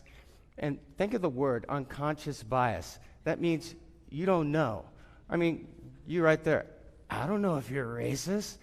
The reason I don't know you're a racist is one reason. I can't read your mind. So there are problems with implicit bias trainings. But as a psychologist, there are tests for these kind of things. And there is a Are You a Racist test. It is called the implicit association test. But there's a problem with that test. It's not ready for prime time. Quoting this: The IAT is not ready for prime time, says University of Virginia's Greg Mitchell, PhD, JD. I think this research is important. Research and the people doing it are very good scientists with noble intentions, but noble intentions do not make good public policy. The test is not reliable, it is not valid, it doesn't work, and it doesn't apply to any of you or me. More about implicit bias. I'm going to read you a quote. The hype surrounding research on implicit bias is cause for concern. Public discussion sometimes goes far beyond and sometimes conflict with empirical evidence. It is not empirically validated.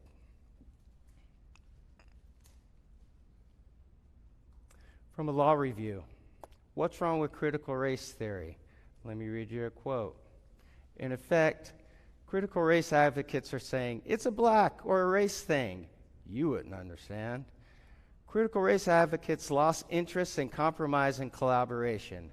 With control of the race discourse in their hands, critical race advocates could turn their attention away from the academy and towards American culture in general. And this they have done with enthusiasm.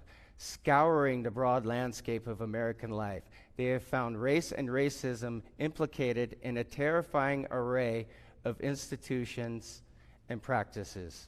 And that includes our public schools and our higher educations. And in terms of our public schools and our little ones, I want to talk a little bit about shame.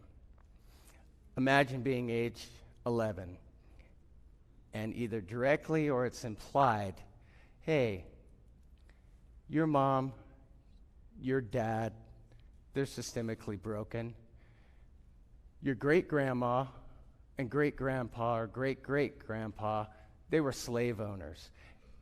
And because of them, I can't get a job. And as someone said in the back, you're bad. That's shaming.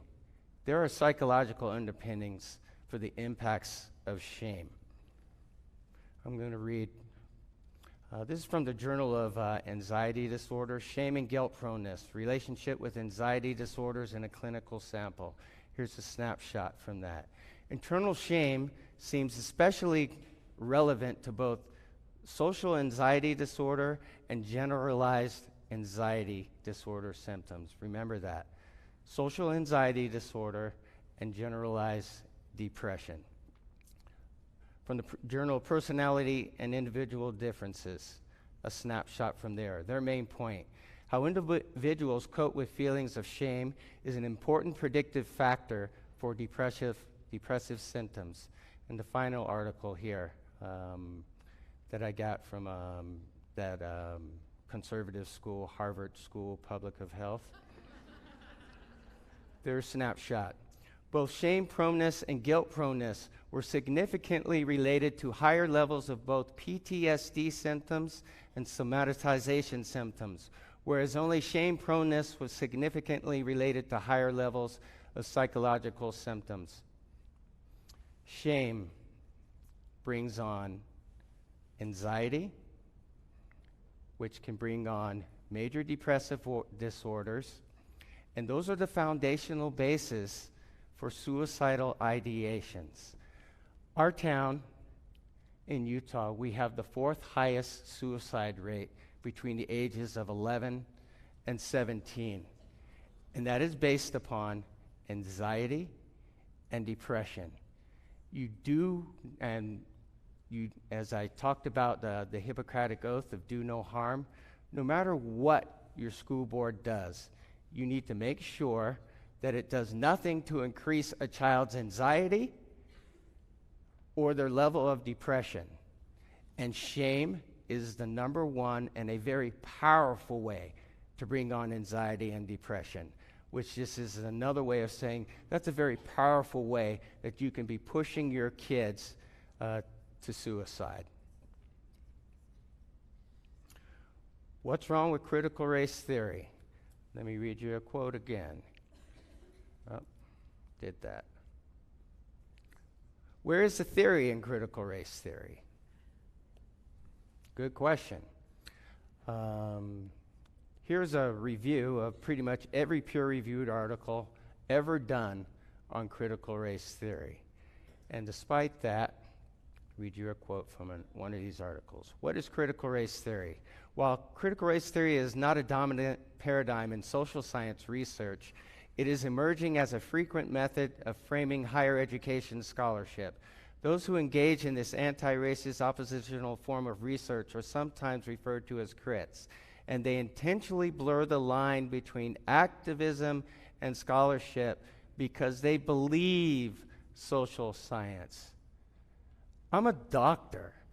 I don't care what you believe. I care what you know.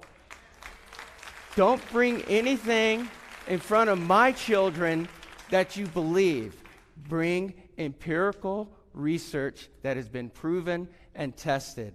Critical race theory is not a theory, and I will not call it a theory ever again. I call it critical race agenda.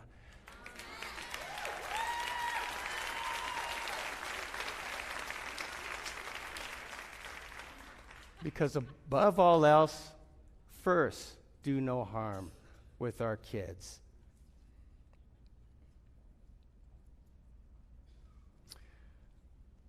We know the U.S. Department of Education is getting ready to incorporate this into our public schools. And in fact, today was the last day to submit a public comment about it. One aspect about it that's clear in black and white is the requirement that our kids become social justice warriors. It's there, it's in black and white. They're empowering our teachers to teach our children to literally go out into internships, into the communities, to do social justice warrior activities. Closer to home to you, in North Carolina, let me read a quote from this article.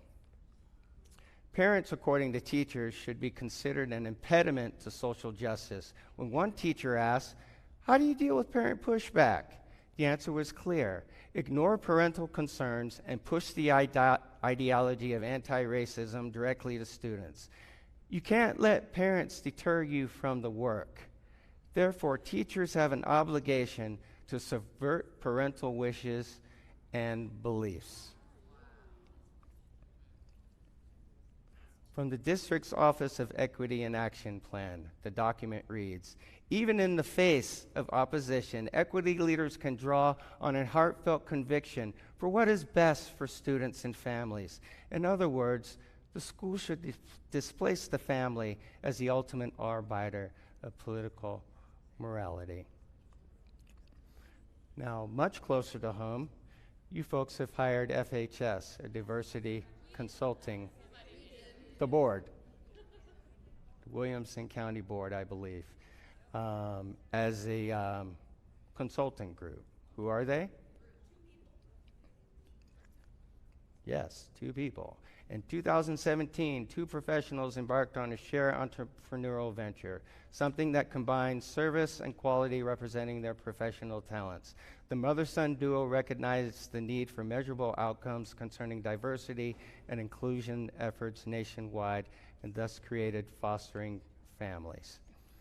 From their website, and they do quote something, I just want to use this as an example. Research shows unconscious bias occurs automatically because the brain relates past experience and quick decision making. That's a given.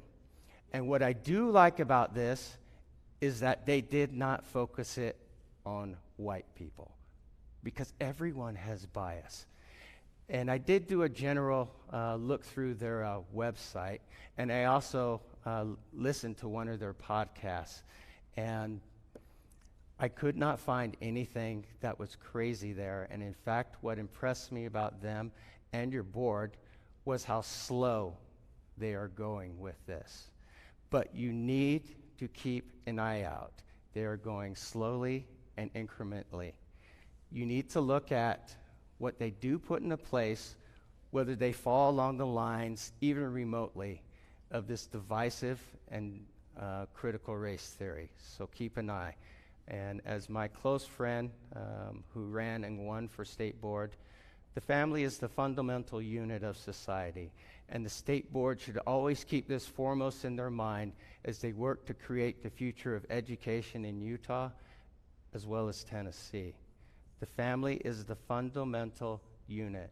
The board works for you.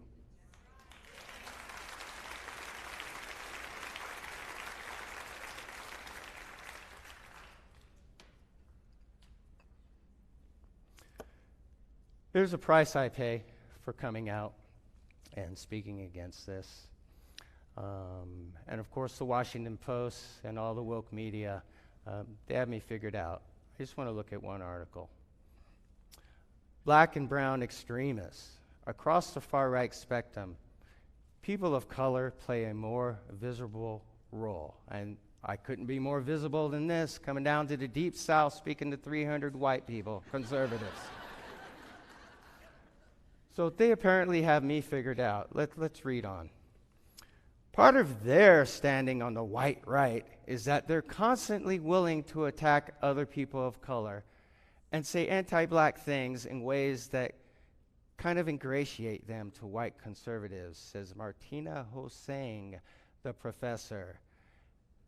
Has anything come out of my mouth that is anti-black? No. It's condescending the way the mainstream media treats African American conservatives.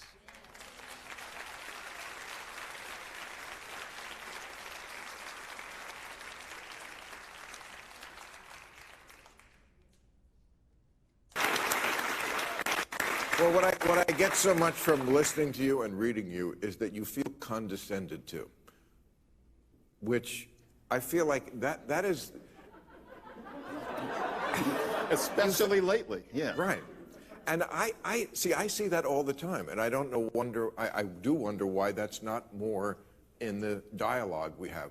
It's the strangest thing. Like, you read a book like, and yeah, we're going to have to be specific, White Fragility, which basically says that black people are these hothouse flowers where everybody has to tiptoe around us, and, you know, we're always crying and we're always angry, and we're just so very, very, very delicate. I don't feel like that person. That book is talking down to me as far as I'm concerned. It really should be called Black Fragility. Right? Yes, it should be used to keep tables from wobbling. That is the only use for that book. And yet,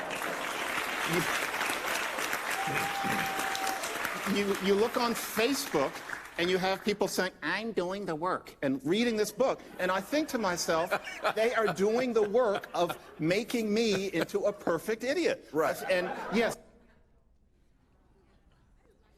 I don't have much time left, but I think the bottom line here is something else that I said when I interviewed with Michelle Malcolm. The end result for this is 250 million white Americans to take a knee, whip out their checkbooks for reparations, to get in the back of the bus, and then shut the hell up and ask no questions. That's the bottom line out of all of this. That is not the legacy that my parents went through. Where critical race theory is taking us is segregation again. It wasn't fun for my parents, and I can't imagine it would be fun for any of you folks here. That is not the legacy. Sorry.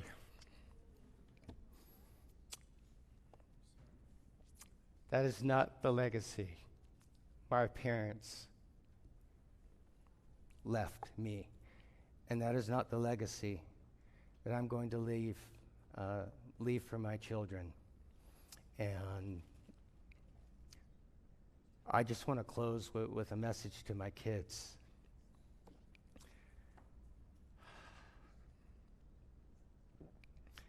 You have the right and the obligation, but especially the right, to form your own racial journey. And regardless of what way that you choose, I will always love you, and your mom will always love and care for you. You do not have to please anybody, no politician, no teacher, no professor, no neighbor. You are who you are, and you get to decide. Nobody else. And that's just the way it is. I want to thank each and every one of you here. I feel such a powerful spirit from each and every one of you. And the thought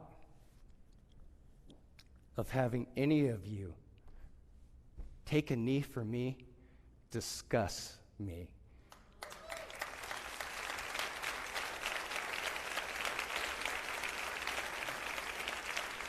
As I sit and I think of all the Caucasian people in my life who has nurtured me, from basketball coaches to professors, to my COO in my clinic, who is my best friend, who came out here today, who has nurtured my own children, my neighbors who were there when we miscarried a child and when we've had other tragedies. There was no talk of black and white and systemic racism or that kind of stuff. The only talk was love. And I want to thank you all for the love that you showed me. Thank you.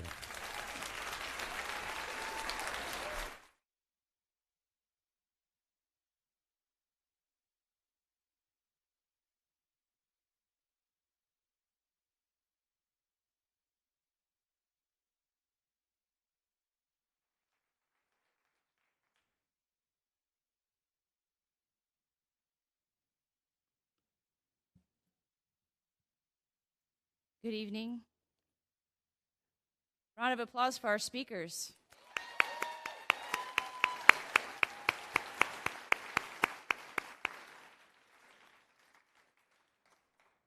Allow me to introduce myself. I'm a mom of 3 beautiful children, full-time, and I'm also the chair of the Williamson County chapter of Moms for Liberty.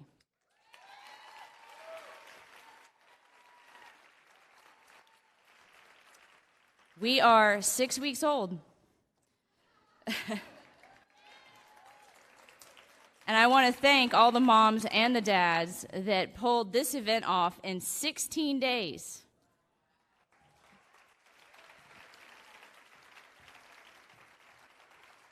And if you find value in what we've done tonight, we would appreciate a contribution to help us pay for it. When you're under the gun to put an event on as fast as you can to make it relevant in the timeline in which you're operating, you don't have time to fundraise on the front end. So you front the money and hope that it'll come through on the back end. But the moms and the dads, they put it forth. They made this happen. 16 days of really hard work. And I'm so grateful to be standing shoulder to shoulder with them. So today we've heard compelling presentations and one parent testimony. And I'm not going to tell you the conclusions that you should draw from it because we're all free thinkers here. And I, for one, value diversity of thought. But my conclusion, or should you conclude, that CRT is not something that Williamson County schools should be teaching your child, what can you do about it? First, you have to define what you're standing against so that you can systematically approach it. And I see critical race theory. You'll find that with the Moms for Liberty, I'm a sucker for metaphor. I use them way too much, and I probably annoy all the members with it. But I see CRT as a 3-legged stool. And if you have all 3 legs under it, it's pretty solid. And here in Williamson County, that's not quite the case yet, but you've got 2 legs. The first is activist teachers, and we have evidence of that. The second is curriculum, and you can see for yourself in the tables up there that there's evidence of that, and you can know it by its fruits. When kids come home ashamed of their skin color, then you know it's in the curriculum. The third leg is a diversity, equity, inclusion plan, and then that comes in over the top as policy.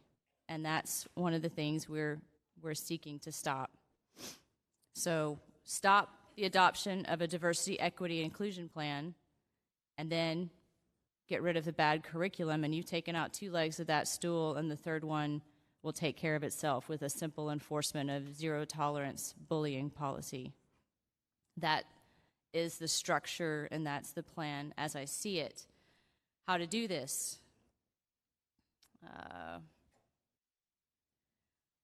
There's a handout at the front. I hope everybody took one. There's a couple email addresses that I left off. One is Jason Golden. The next is David Allen, the Assistant Superintendent of essentially curriculum. And then also your legislators that should be involved and aware of the battles that we fight so that they can represent us at the state level. So how to do this? You can email.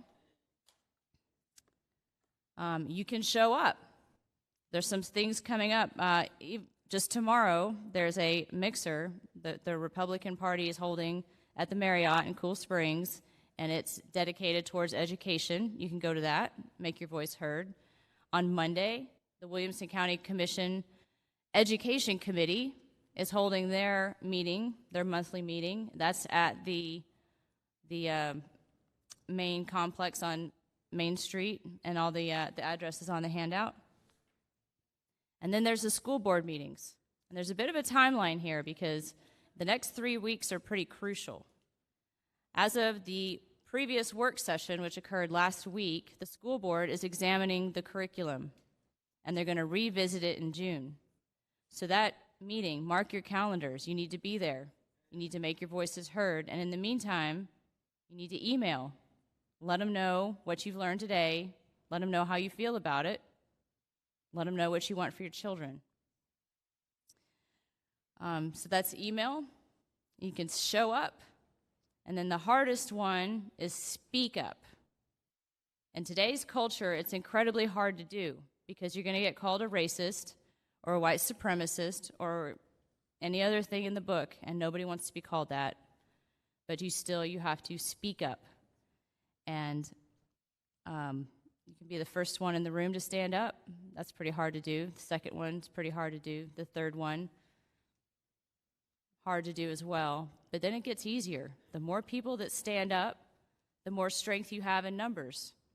And you're standing shoulder to shoulder with people fighting for a common cause, which is our children. And I don't know of any better cause than that. So most of you know about my ex-military background. I was in the Air Force.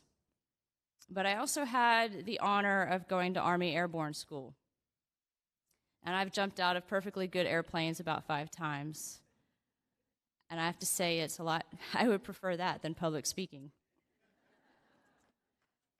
Not as scary. But I saw my son playing with this the other day. For some reason, he thought this piece of cord was the greatest thing ever, and I picked it up and I put it in my purse because it reminded me of airborne school, actually, because it's called 550 cord. And you will jump in a parachute off of a bunch of these and hang your life on it. But if you unravel 550 cord, there's 7 strands in there. And you can further unravel those strands, and there's 3 strands in that one. And each one of those tiny little threads, tiny enough to sew with if you're in a survival situation, can hold 25 pounds. But you put 3 of them together, now it's 75 pounds. 7 of those together, it's actually 525. Why do they call it 550 cord? My husband said, well, there's the synergy factor. So the point is I'm just one thread. And the more people that stand up with me and we wrap ourselves together for the common cause and a common goal, we're strong. All the people that came here today, I'm honored. I appreciate all of you coming to learn. Even if you are not so sure, maybe if you even think you like critical race theory, kudos to you for coming and hearing these speakers, to be educated on it, to make your opinion even more of an educated one. But for those of us that stand against critical race theory, which I do, if we stand together and strong, that's a cord that I'll hang my life on any day. And that concludes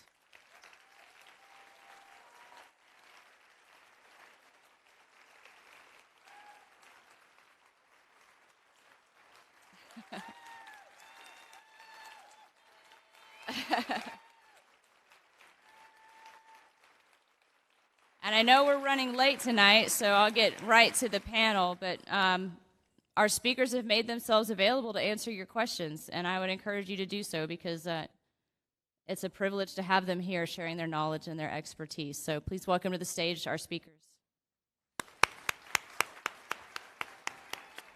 This,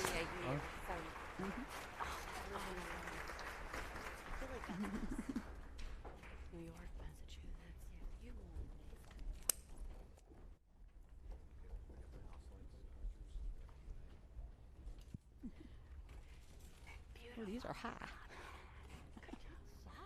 And I should have worn Go so far away from you guys. They don't give it to people. the guys versus the girls. Yes, okay. Do we have our mic people? Turn me on. I can't see.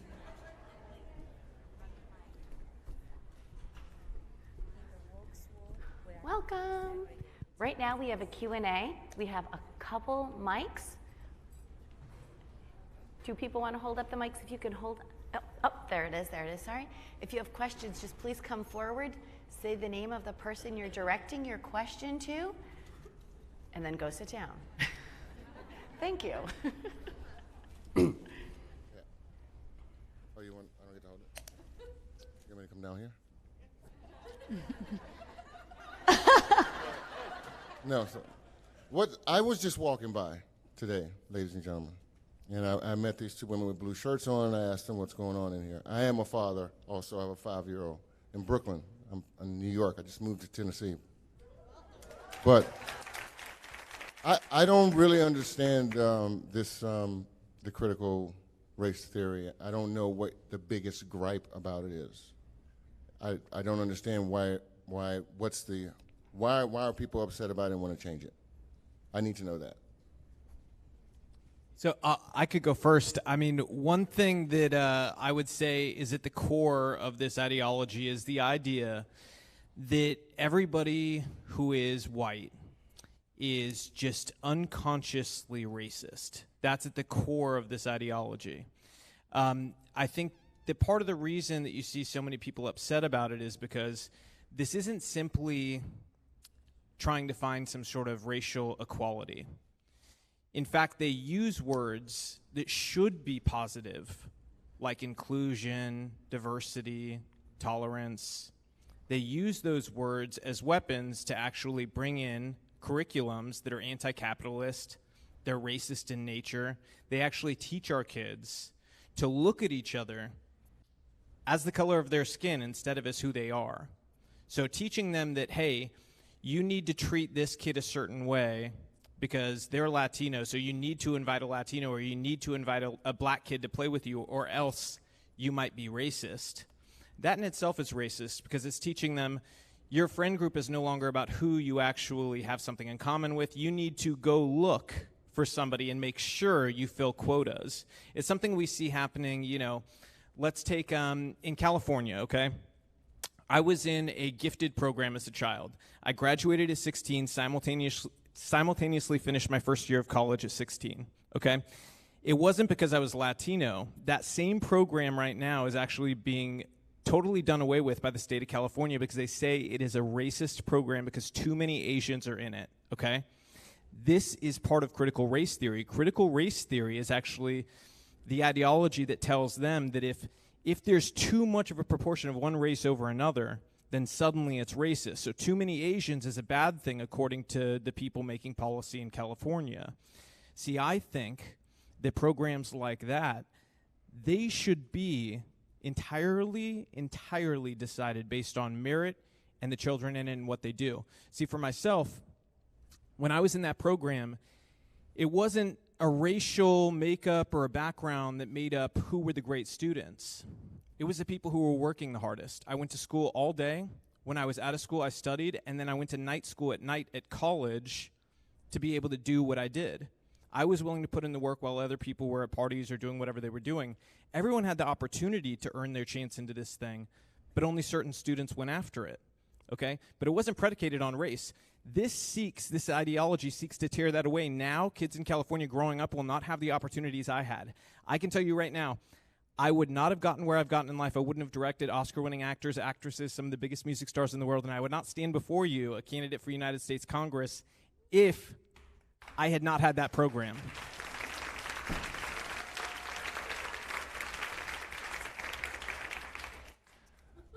My deal is you're a pretty amazing guy, apparently. Thank you. I think you're a very nice guy. Yes, yeah. But my question, I mean, thank you for saying that. I mean, that's because I had a good group of folk guiding me, along with the church and the community, in Fayetteville, Tennessee, by the way. But there was a lot of racial tension growing up. So, I mean, my point is, like, I mean, I no matter what, I knew I was going to do something great or have fun trying to do it, you know? Yeah. So, but I still don't understand what critical theory is and why people. Well, we want. They're Okay, taking away your program and like what? I'll ask you. So, you know, you and me, we should be able to be friends because of who we are, not because you're black or I'm Latino or anything along those lines. Our kids should see each other. Your child and my child. I have a kid. You said 5, right? Yeah. One of my 3 kids is about that age. They should be able to see each other on a schoolyard.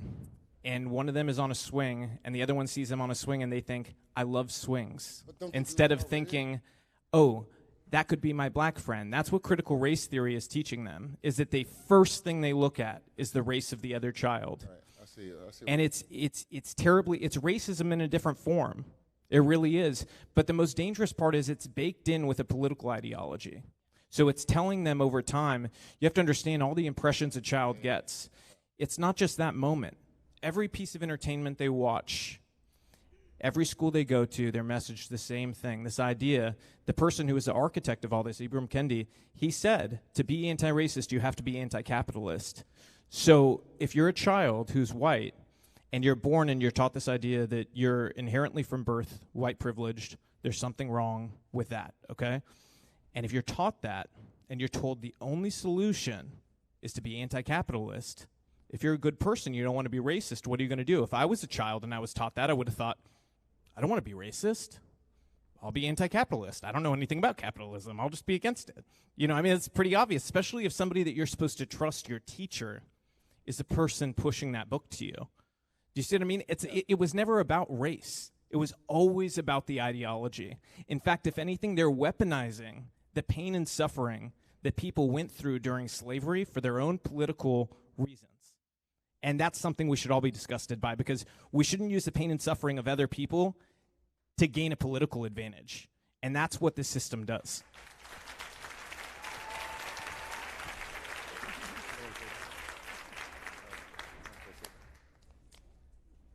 I think I get it.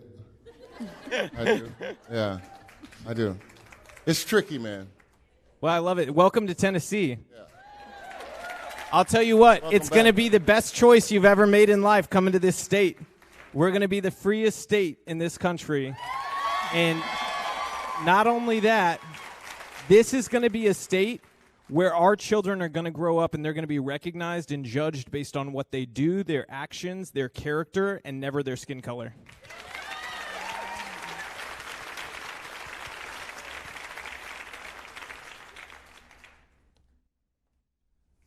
Hello, my name is Sean Bohannon. A couple of us drove up from Tipton County. If you don't know where Tipton County is, it's out close to Memphis. So 3-hour drive. So in our area, we're not being given the curriculum for CRT unless we sign a confidentiality agreement.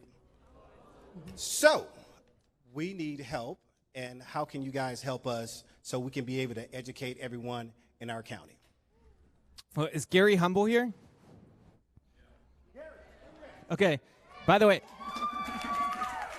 Gary will sue just about anybody. So you give him a name and he might just sue him. But Anybody up here else have an answer? I have some ideas, but if anybody else does, I'll Well, toss one it of the over. things that I would look into is, I'm from Louisiana and only been in Tennessee a couple of years, but I know that there are laws in place that, if I'm not mistaken, that they have to show you the curriculum. They have to show it to you. And that right there is evidence that the donations that come to our county comes from a specific area, and our superintendents are connected to that. Amplify. Oh, yeah. Hey, look at that. So if you can read that and help get some additional ammo. Great. I tell you what, if you will see me afterwards and get my card, I have a lot of information. One of the things that you need to understand, and I'm not going to cast aspersions on people. I don't want to name people. I'm going to talk in generalities. There was a federal grant that Tennessee went after. I did a review of that grant, and I wrote up a review of that grant. That grant has in it pretty much every one of the people that wrote recommendation letters were either authors of Common Core or were promoters of Common Core. And if you wind your way through this grant, which was huge, it's a huge grant. Yes, a $100 million grant. It was based in literacy, and it already had woven through it who's going to get this. Now, let me give you, oh, you're going to love this. I know you're going to love this. Okay. There are two organizations. Now, when you read this grant, it talks about quality curriculum. Okay? Quality curriculum. Define that. First thing you need to ask people is to define stuff for you. When you look at the quality curriculum component of it, it tells you that they're getting that quality from two different places. One of them is Ed Report. Now, if you go look up Ed Report and what it was actually meant to be, in the beginning, Ed Report was actually identifying curricula that was in line with Common Core. That was the job of Ed Report. So you have the people who wrote Common Core, the people who promote Common Core are now reporting to Ed Reports. But the second one you're going to love. Who else are they going to use for quality?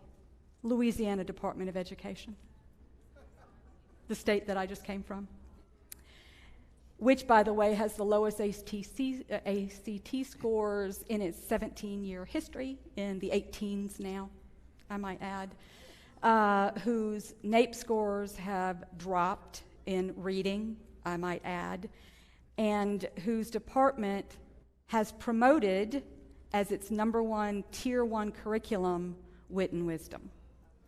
So, there's problems with that grant. I'll be glad to give anyone who wants that review. I'll give you a copy of that review. It goes through all of the different phases of it.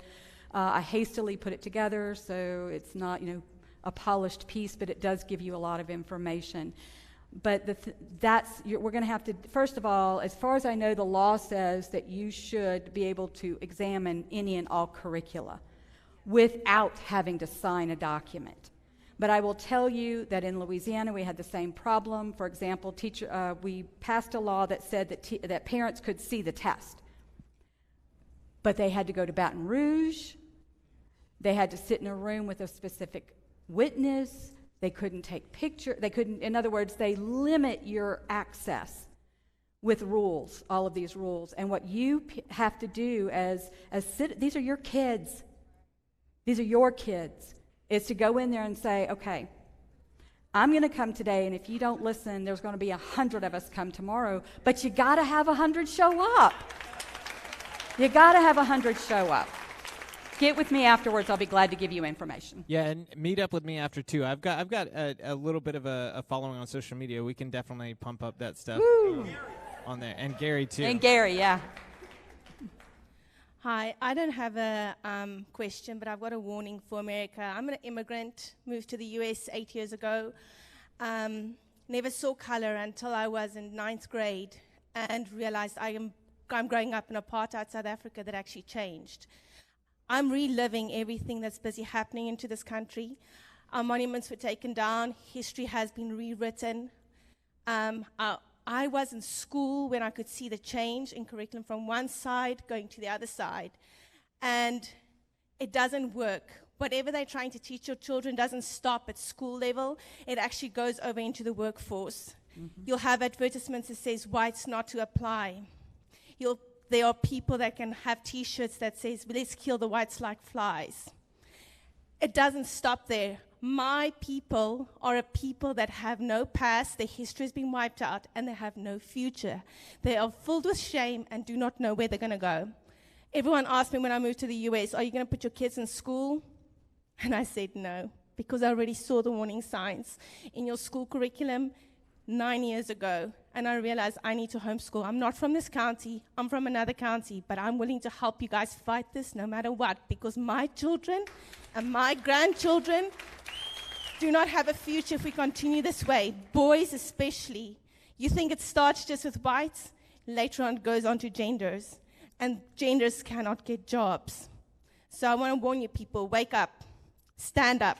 Don't sit here and discuss things and not show up.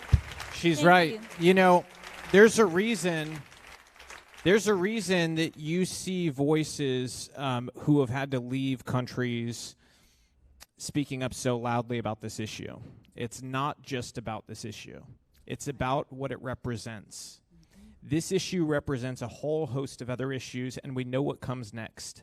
And it's not pretty. And that's why for the people who are afraid of losing a friend or losing a business or having somebody be mad at them, you know, if you're afraid of losing something, just wait till you see what comes next, because you'll lose it anyways. It's just a matter of how it's going to get taken. So I'd rather stand up and have a chance than sit down, be silent, and just wait for someone to come to my door. And I think that's something people need to really think about. And the real life damages of critical race theory are not in the, as I argued, are not in the academic nitty-gritty of the discipline. This is old wine in a new bottle, and we've seen this, and I call this the dictatorship of virtue. We've seen this in all the liberal movements throughout the history.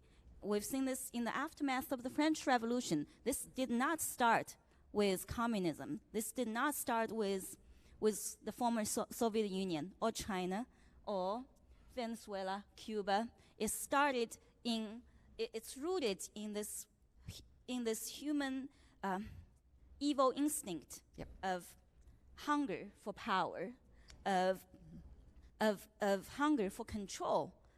And that's why we call that this is a dictatorship of virtue. And people are trying, these ideologues and snake oil salesmen, they're trying to control what we think. It's not only what we say, but what we think and how we think by this ideology. And we need to be alarmed. We need to be alarmed. And when we look at these real life damages, it's not just stereotyping and race shaming white people. It's demeaning to minorities. It's telling us that we cannot achieve what we want in life because we don't have agency. It's incredibly de-empowering. And this is very anti-American. And when we look at all the literature and the programs promoted by CRT-infused doctrine, we look at this ideology we look at an ideology that's anti-merit, that's anti-liberty, anti-equality in a lot of recent programs, not only for school districts, but for the workplaces. People are arguing against the equality principle. So when we talk about civil rights, and I just looked at the material here, the CRT proponents or the CRT practitioners are branding CRT as a discipline or subject matter of civil rights. But when we look at civil rights in our history of the United States, civil rights are first and foremost individual rights. They're individual rights of access, of equality. at a time when minority did not have equal access or equal rights on par with the majority, the racial majority, civil rights were temporarily a group issue, but it's never meant to be perpetuated into this race grievance industry that we see today. So civil rights, if you believe in civil rights as fundamentally individual rights of equality, we need to stand up. We need to stand up together. Absolutely. And what she said about gender, too, the gender thing is she's spot on. California right now, first graders get taught on a genderbread man that you can be anything you want. That's what's coming down the pipeline. If you accept one thing, the next thing comes, the next thing comes. Over time, the hope is to break you down until you just give up. So don't give up, because that is what comes next, is the gender push. And it's a deflection. It's a deflection from decades of policy failures in our public education system. Just look at our country as a whole. Our academic performance are at the lower end compared with other industrialized countries, other OECD countries. In California, a state that I'm most familiar with, only 40% of students grades 3 to 8 can do math proficiently, and only 5 in 10 can read at their grade level. So we have a huge problem of academic achievement, and within that huge general problem, there is a racial achievement gap. But instead of looking at meaningful and sometimes painful policy solutions to lifting up the whole generation, all our students, to raise the standards, CRT is meant to dumb down all standards in the name of racial equality, in the name of racial equity. So it is a dictatorship by virtue. And if you look at the ed policies, like she's talking about, you're seeing it starting to snowball.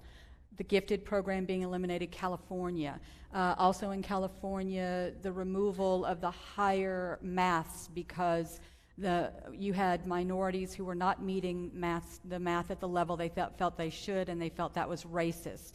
And so they instead of helping those students up, let's just eliminate excellence. You see it happening now in Virginia, where they're also talking about lowering the academic standards in order to make sure. Now, the one thing, I guess the best image I can give you of what it is they want to do, this is a zero-sum game. That's something you need to understand, is what zero-sum means.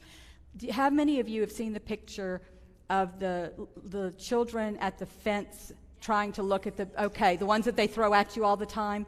You have the tall kid can see, then the next one, and then the next one up on the box, right?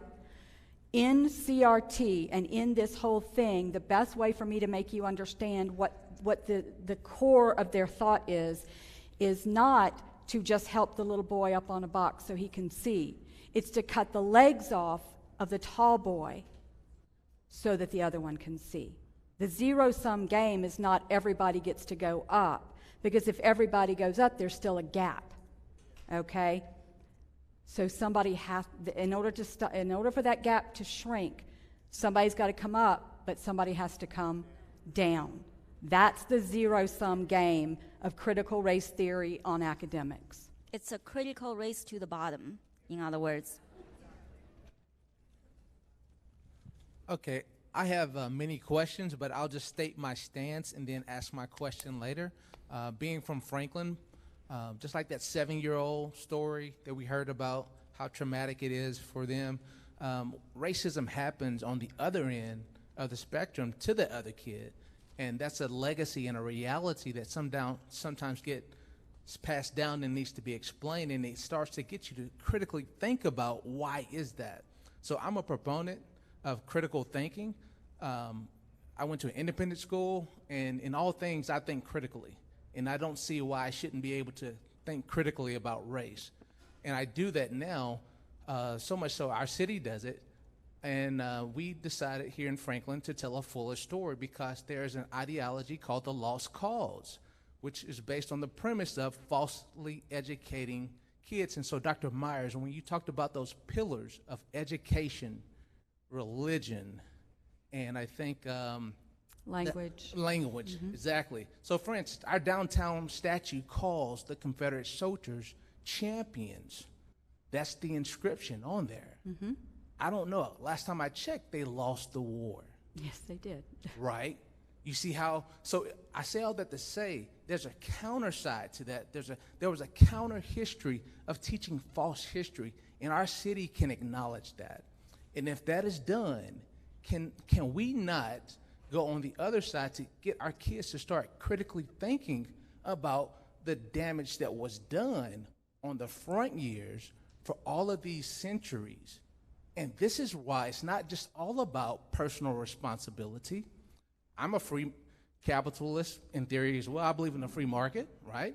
I've made a living off of it all these years, but I can also too acknowledge the realities of history.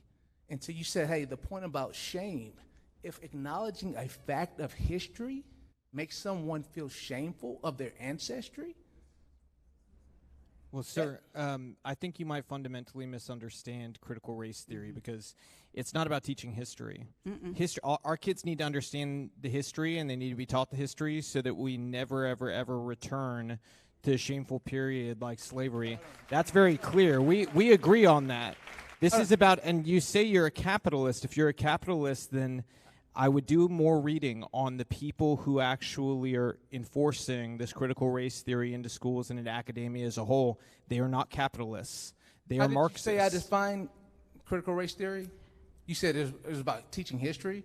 No, it's not about teaching history. That's what I'm correcting you. I did not define critical race theory like that. I said that how I perceive, based on my living perception of critical race theory, is critically thinking, extending that critical thought mindset, a lifestyle that I have anyway, into the race element. So I didn't even define critical race theory by saying history. Okay, I know what I get where you're coming from. You're looking at the word critical theory or critical differently than they use that word critical. When they talk about critical theories up there, they're not talking about this idea of thinking through and examining both sides and all of that. The critical part of that is criticizing continually. So the definition is different. What you're talking about with our children is that they should look at both sides. I get that. And I absolutely am 100% there with you. So when I taught school, one of the things I did, in fact, one of my students mentioned, I was on Facebook at the time, and she mentioned to me how we moved through some of the most difficult parts of history, because I taught English language arts from a historical perspective, starting with the Native Americans in each level. So we covered the Civil War period. One of the things that we did was we read Frederick Douglass. It's a sad, strong, amazing story, but it has a lot of tough stuff in it for my students that they had to read. One of the things that I focused on was not him as a victim, but him as an overcomer, as someone who faced these ugly things. In fact, if you go back and you look at Frederick Douglass's biography, and in fact, it's very ironic that the title of it is, the autobiography of an American slave. So you have this juxtaposition of this idea of freedom with slavery, which my students and I discussed, okay? And so what we ended up doing was looking not only at that, but he talked about it in his appendix, how he was so harsh on the Christian faith that he had to come back and say, I'm a Christian, but I was a little harsh. But the thing about it is that we were able to move through a very difficult piece by looking at the strengths of the man and not bashing everybody else, putting those who were bad in the light. And my students can tell you they didn't like a bunch of those people that he was with, but they admired him, which is the whole point of his autobiography, is to show that he didn't let what they did to him define who he was. That's critical thinking. Yeah, so I once again, I'm a proponent of all the positive things that you talked about that. So how I think of critical, I think you had religion up there as well too. Was that another key? Those are what's called tenets of the social fabric, if you will, are made up of those things. Right. And Yes. I think so. For instance, like with Christianity, I think that kids should be exposed to the doctrine of discovery, which is based off of Christopher Columbus discovering America. Okay. Break down the elements of that doctrine of discovery. What was that? What was the basis of that? And just deal with the facts. And if I think if we stuck with, if one of the things that we did was read primary documents instead of what someone else says about something, that we would be in better shape than we are today.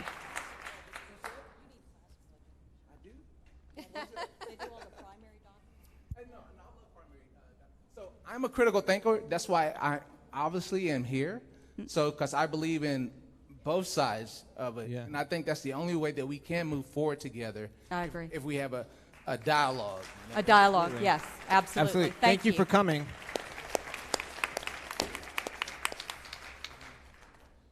This question is for Dr. Meyers.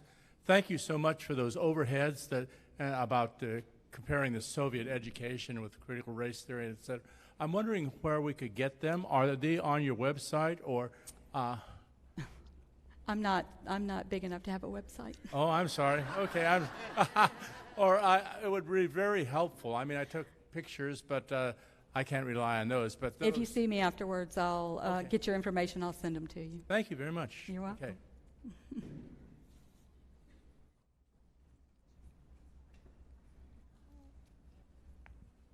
Okay, I'm sorry.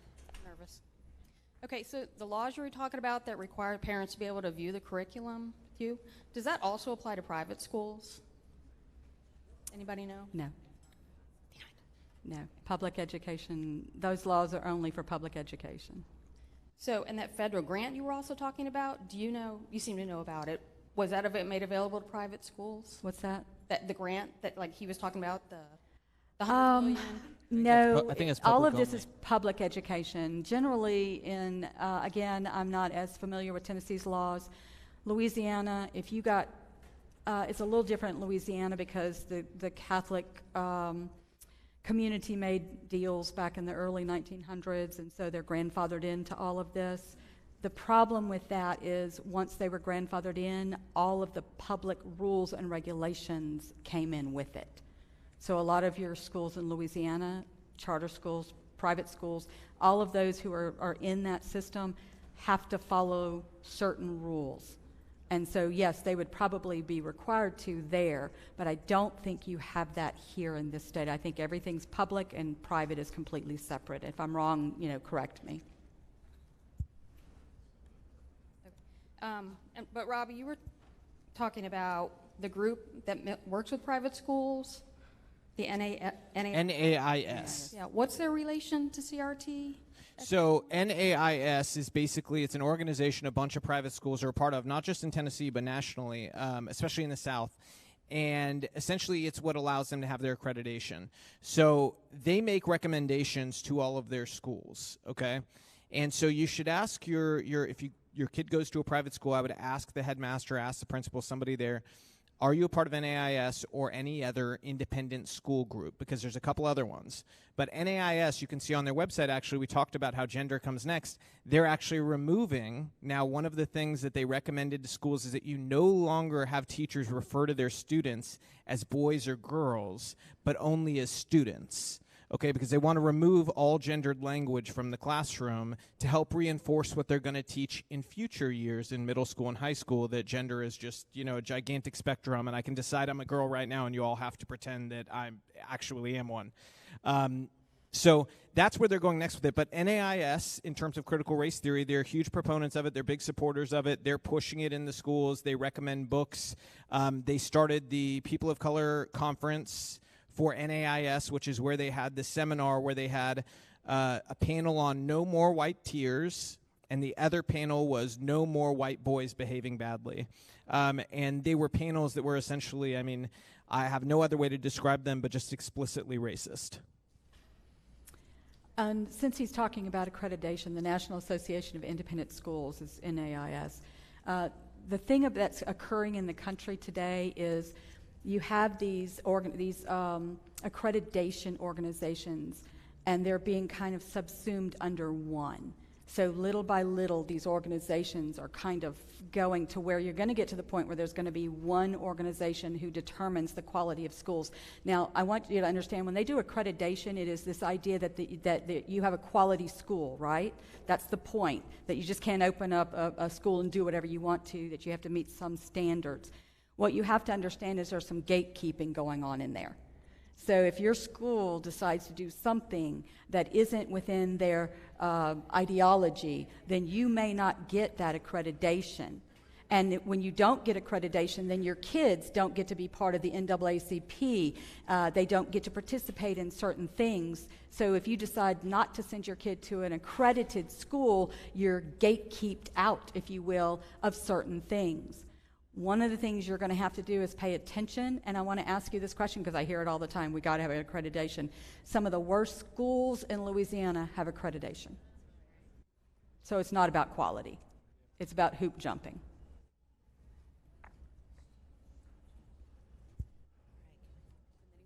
Good evening, ladies and gentlemen.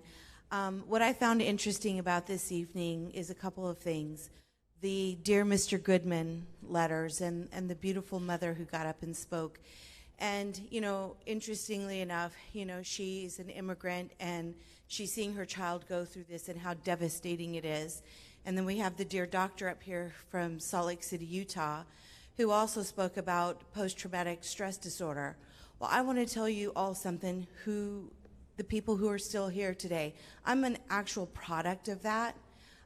You know, you can see the dark hair that I have and the brown eyes that I have. And I grew up in Salt Lake City, Utah. And to this day, being in an environment like that, it affects you your whole entire life. No matter how successful you become, no matter how much education you get, no matter how high you climb that ladder, and I have, trust me, it never leaves you.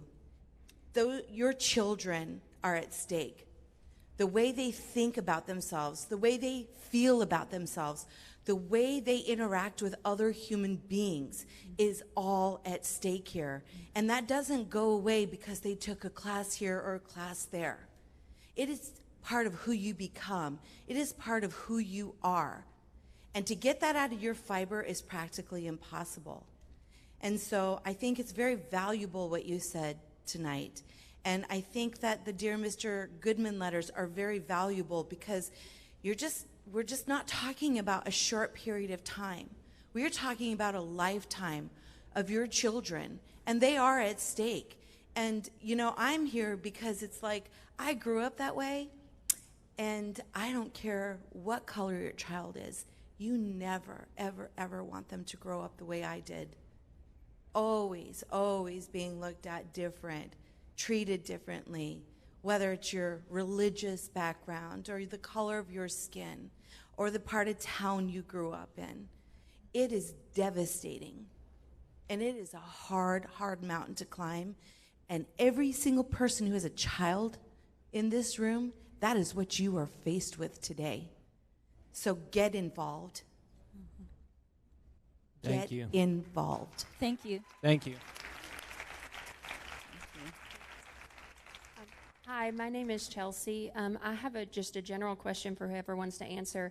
I pulled my children out of the public school system years ago because I won't go into details because I know we're limited on time here, but you know, the 25% of the students across the country struggle with dyslexia and reading disabilities. And if you're in the education field, you probably know that over 70% of the prison population also has dyslexia. And so getting their reading levels to an acceptable place is of high importance. And I've always felt like we don't spend enough money in that area helping our children get to a good reading level. So before I knew anything about critical race theory, I actually was really concerned when I got a letter from one of my children's school that said, we're hiring diversity and inclusion experts. We're putting together a small hand-selected panel of students, parents, and teachers that are going to be going through some training and activities.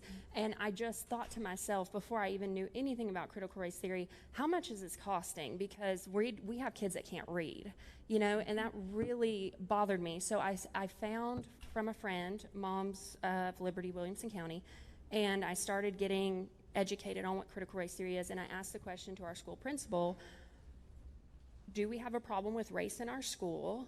Are there incidents of racism in our school? Because I don't think there are. And do you plan on teaching critical race theory? And they replied and said that they do not plan on teaching critical race theory.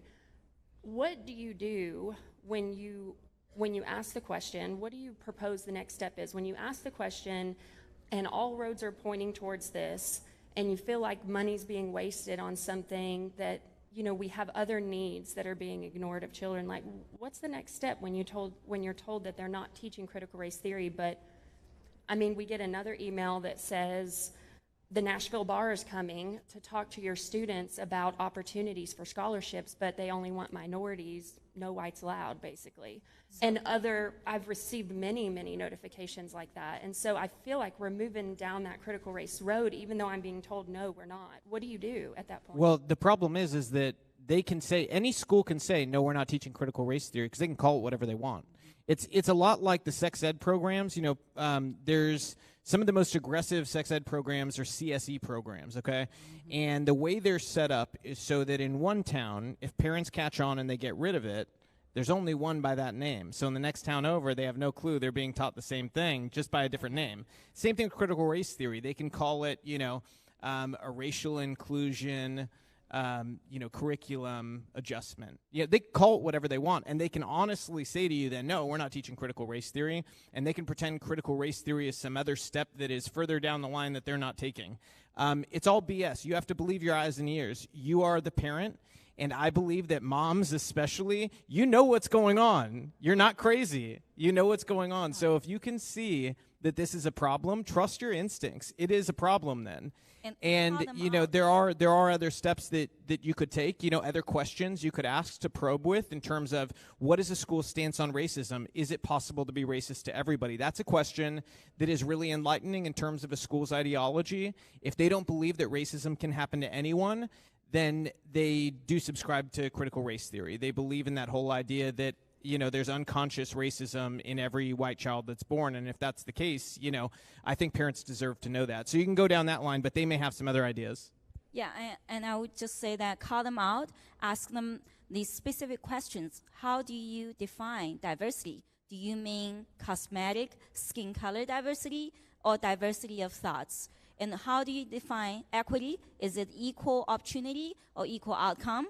And with regards to the situation on scholarships, you have to know that racial quotas and racial stereotypes and higher standards are unconstitutional. And it does not only apply to public education.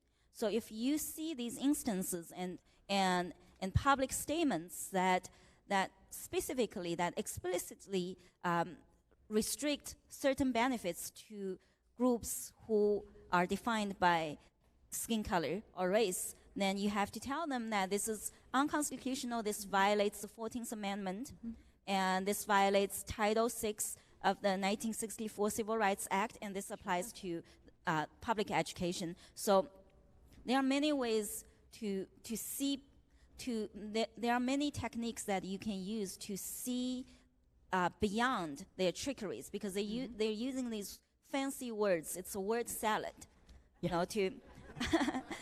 Oh, and record your conversations, because they'll gaslight you left and right that a comment wasn't made, they didn't say this, they didn't say that. Parents need to record the conversations they have so that everything's clear, it's above board, they know what they're saying and all that. And I would recommend asking for the budget. I'd like to see the budget. If it is a public school, it is a public document, so you should be able to see the budget. Every district should have their, in my opinion, budget should be online. I'm also very interested in looking for a legislator who will promote a transparency bill, and I would like to see any money that comes into a district that is not tax-based has to be put on the website. Who gave it to you? Why did they give it to you? What do they want? Like, what is it? And on every year. I'm also a California refugee. I moved here 3.5 years ago. But we moved here because of the school system. We have 2 children, 8th and 7th grade. And I just want to let you know, actually on my way here, talking to my daughter when she got out of school, that she was reading the book, Then There Were None. And part of Wit and Wisdom, which is already in Sumner County, okay, from K through 8th grade in ELA, they read the book. She said it was fine. She tells me a lot of things. Well, part of Wit and Wisdom recommends the teacher for supplemental items to watch a show. And the show is Then There Were None. She puts it on. The opening scene is a man and a woman having sex. My daughter's in the 7th grade. The teacher ran, turned it off, apologized profusely, but this is what Wit and Wisdom is recommending for the teacher to supplement in a 7th grade class. And she came and tell me, and she's like, oh my gosh, Mom, I went like this. And I want to let you know the same thing with Robbie is the critical race theory is another division, but it's also going to gender, and that is consent. And if you guys also know in Tennessee, the mature minor doctrine, meaning that you now have to tell your kids at school, I do not consent to this, call my parents. Yep. They can talk to them about sex, shots. At 14. At 14, your child in the state of Tennessee is considered a mature minor, is allowed to choose vaccination. They're allowed to consent to basically everything an adult can. And this is something that is a major fight we have on our hands that we need to stop. This needs to be corrected. I know Gary's working on it. I'm doing everything I can on it. We need to push the legislators on this issue, too. It is a ludicrous rule. And as long as they're under 18, we need to enforce that parents have the rights here, not the government, not the child. The parent makes the decisions. And those parental roles need to be very clear in Tennessee. I will say this, too. You know, the gender thing is also, again, just another step. There's more stuff after that. So if you don't want to find out what's after that, stand up now on this. Okay, hi, my name's John, and this is really about the school board. We've got 12 districts, 12 members, correct? And last year we had all the odd districts had an election, correct? I'm trying to, you know, does anybody, if somebody can just confirm this, that out of those 6 elections, 4 of those 6 had no contenders? That sounds accurate to me. It does. All over the country, actually, is a problem in red counties where nobody runs for school board, and so you end up with people there who ideologically do not represent the people who live in that community. So we need people here who will stand up and run for school board 100%. There's one lady, Bernadette, who's going to be running, and she is a wonderful person. I don't know if she's here tonight, but she's going to be a great new person for school board. But we need more people to stand up because it's insane that a lot of these people run unopposed and many times are ideologically entirely divorced from the community they live in. Yeah. So how do we find out about the characters and what these individuals on the board believe? So as soon as they announce, actually, this is something I maybe we could do with Moms for Liberty, but I was already planning to have school board members invite them to do a public, forum where they can answer questions. And if they won't come to that, then it's highly likely they probably have answers that they don't want parents to hear. So we will do that, and that's something where, then parents can get involved and get activated and try to help people who they believe in and are going to do the right things for our kids. So definitely if you stay tuned to, social media, I'm sure we'll announce it there, but we'll definitely do that for the school board election. Thank you, Robbie. I'm so sorry we are out of time. We have gone over, but I want to say thank you. Thank you so much for every single one of you who showed up today. I have no words. We are speechless. Our panel of speakers, I believe, brought it. They brought it, and we just have a little gift for each and every one of you. Oh my gosh. I want to say be encouraged, be of good hope. If we push back on this CRT agenda and some of these teachers who really, really, really are pushing it, we have to think of our kids first, and we can't let it. Our kids deserve better. They really do. And we have to stand up, because remember, today's kids are tomorrow's voters, right? So the one thing I want to leave you all with is to go forward and be courageous. We cannot go forward if we can't be courageous. Please be courageous. Thank you all for coming. Thank you.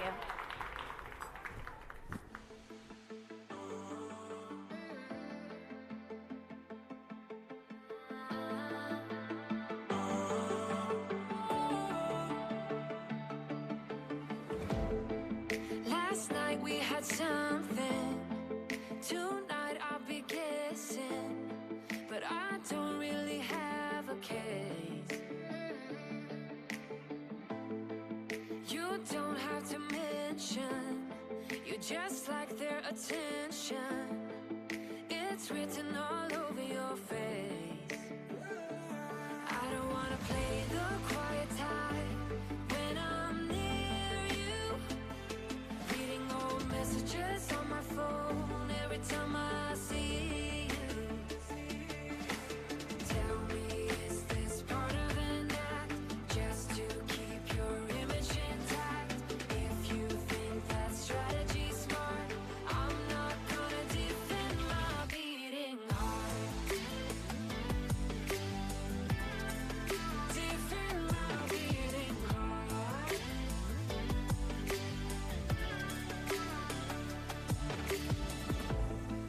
You knocked on my window and slept on my pillow, then said you had found your place.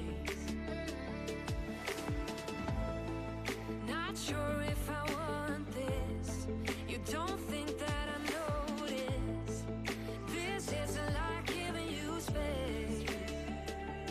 I don't wanna play the quiet type when I'm near you, pretending that I don't know who you are every time I see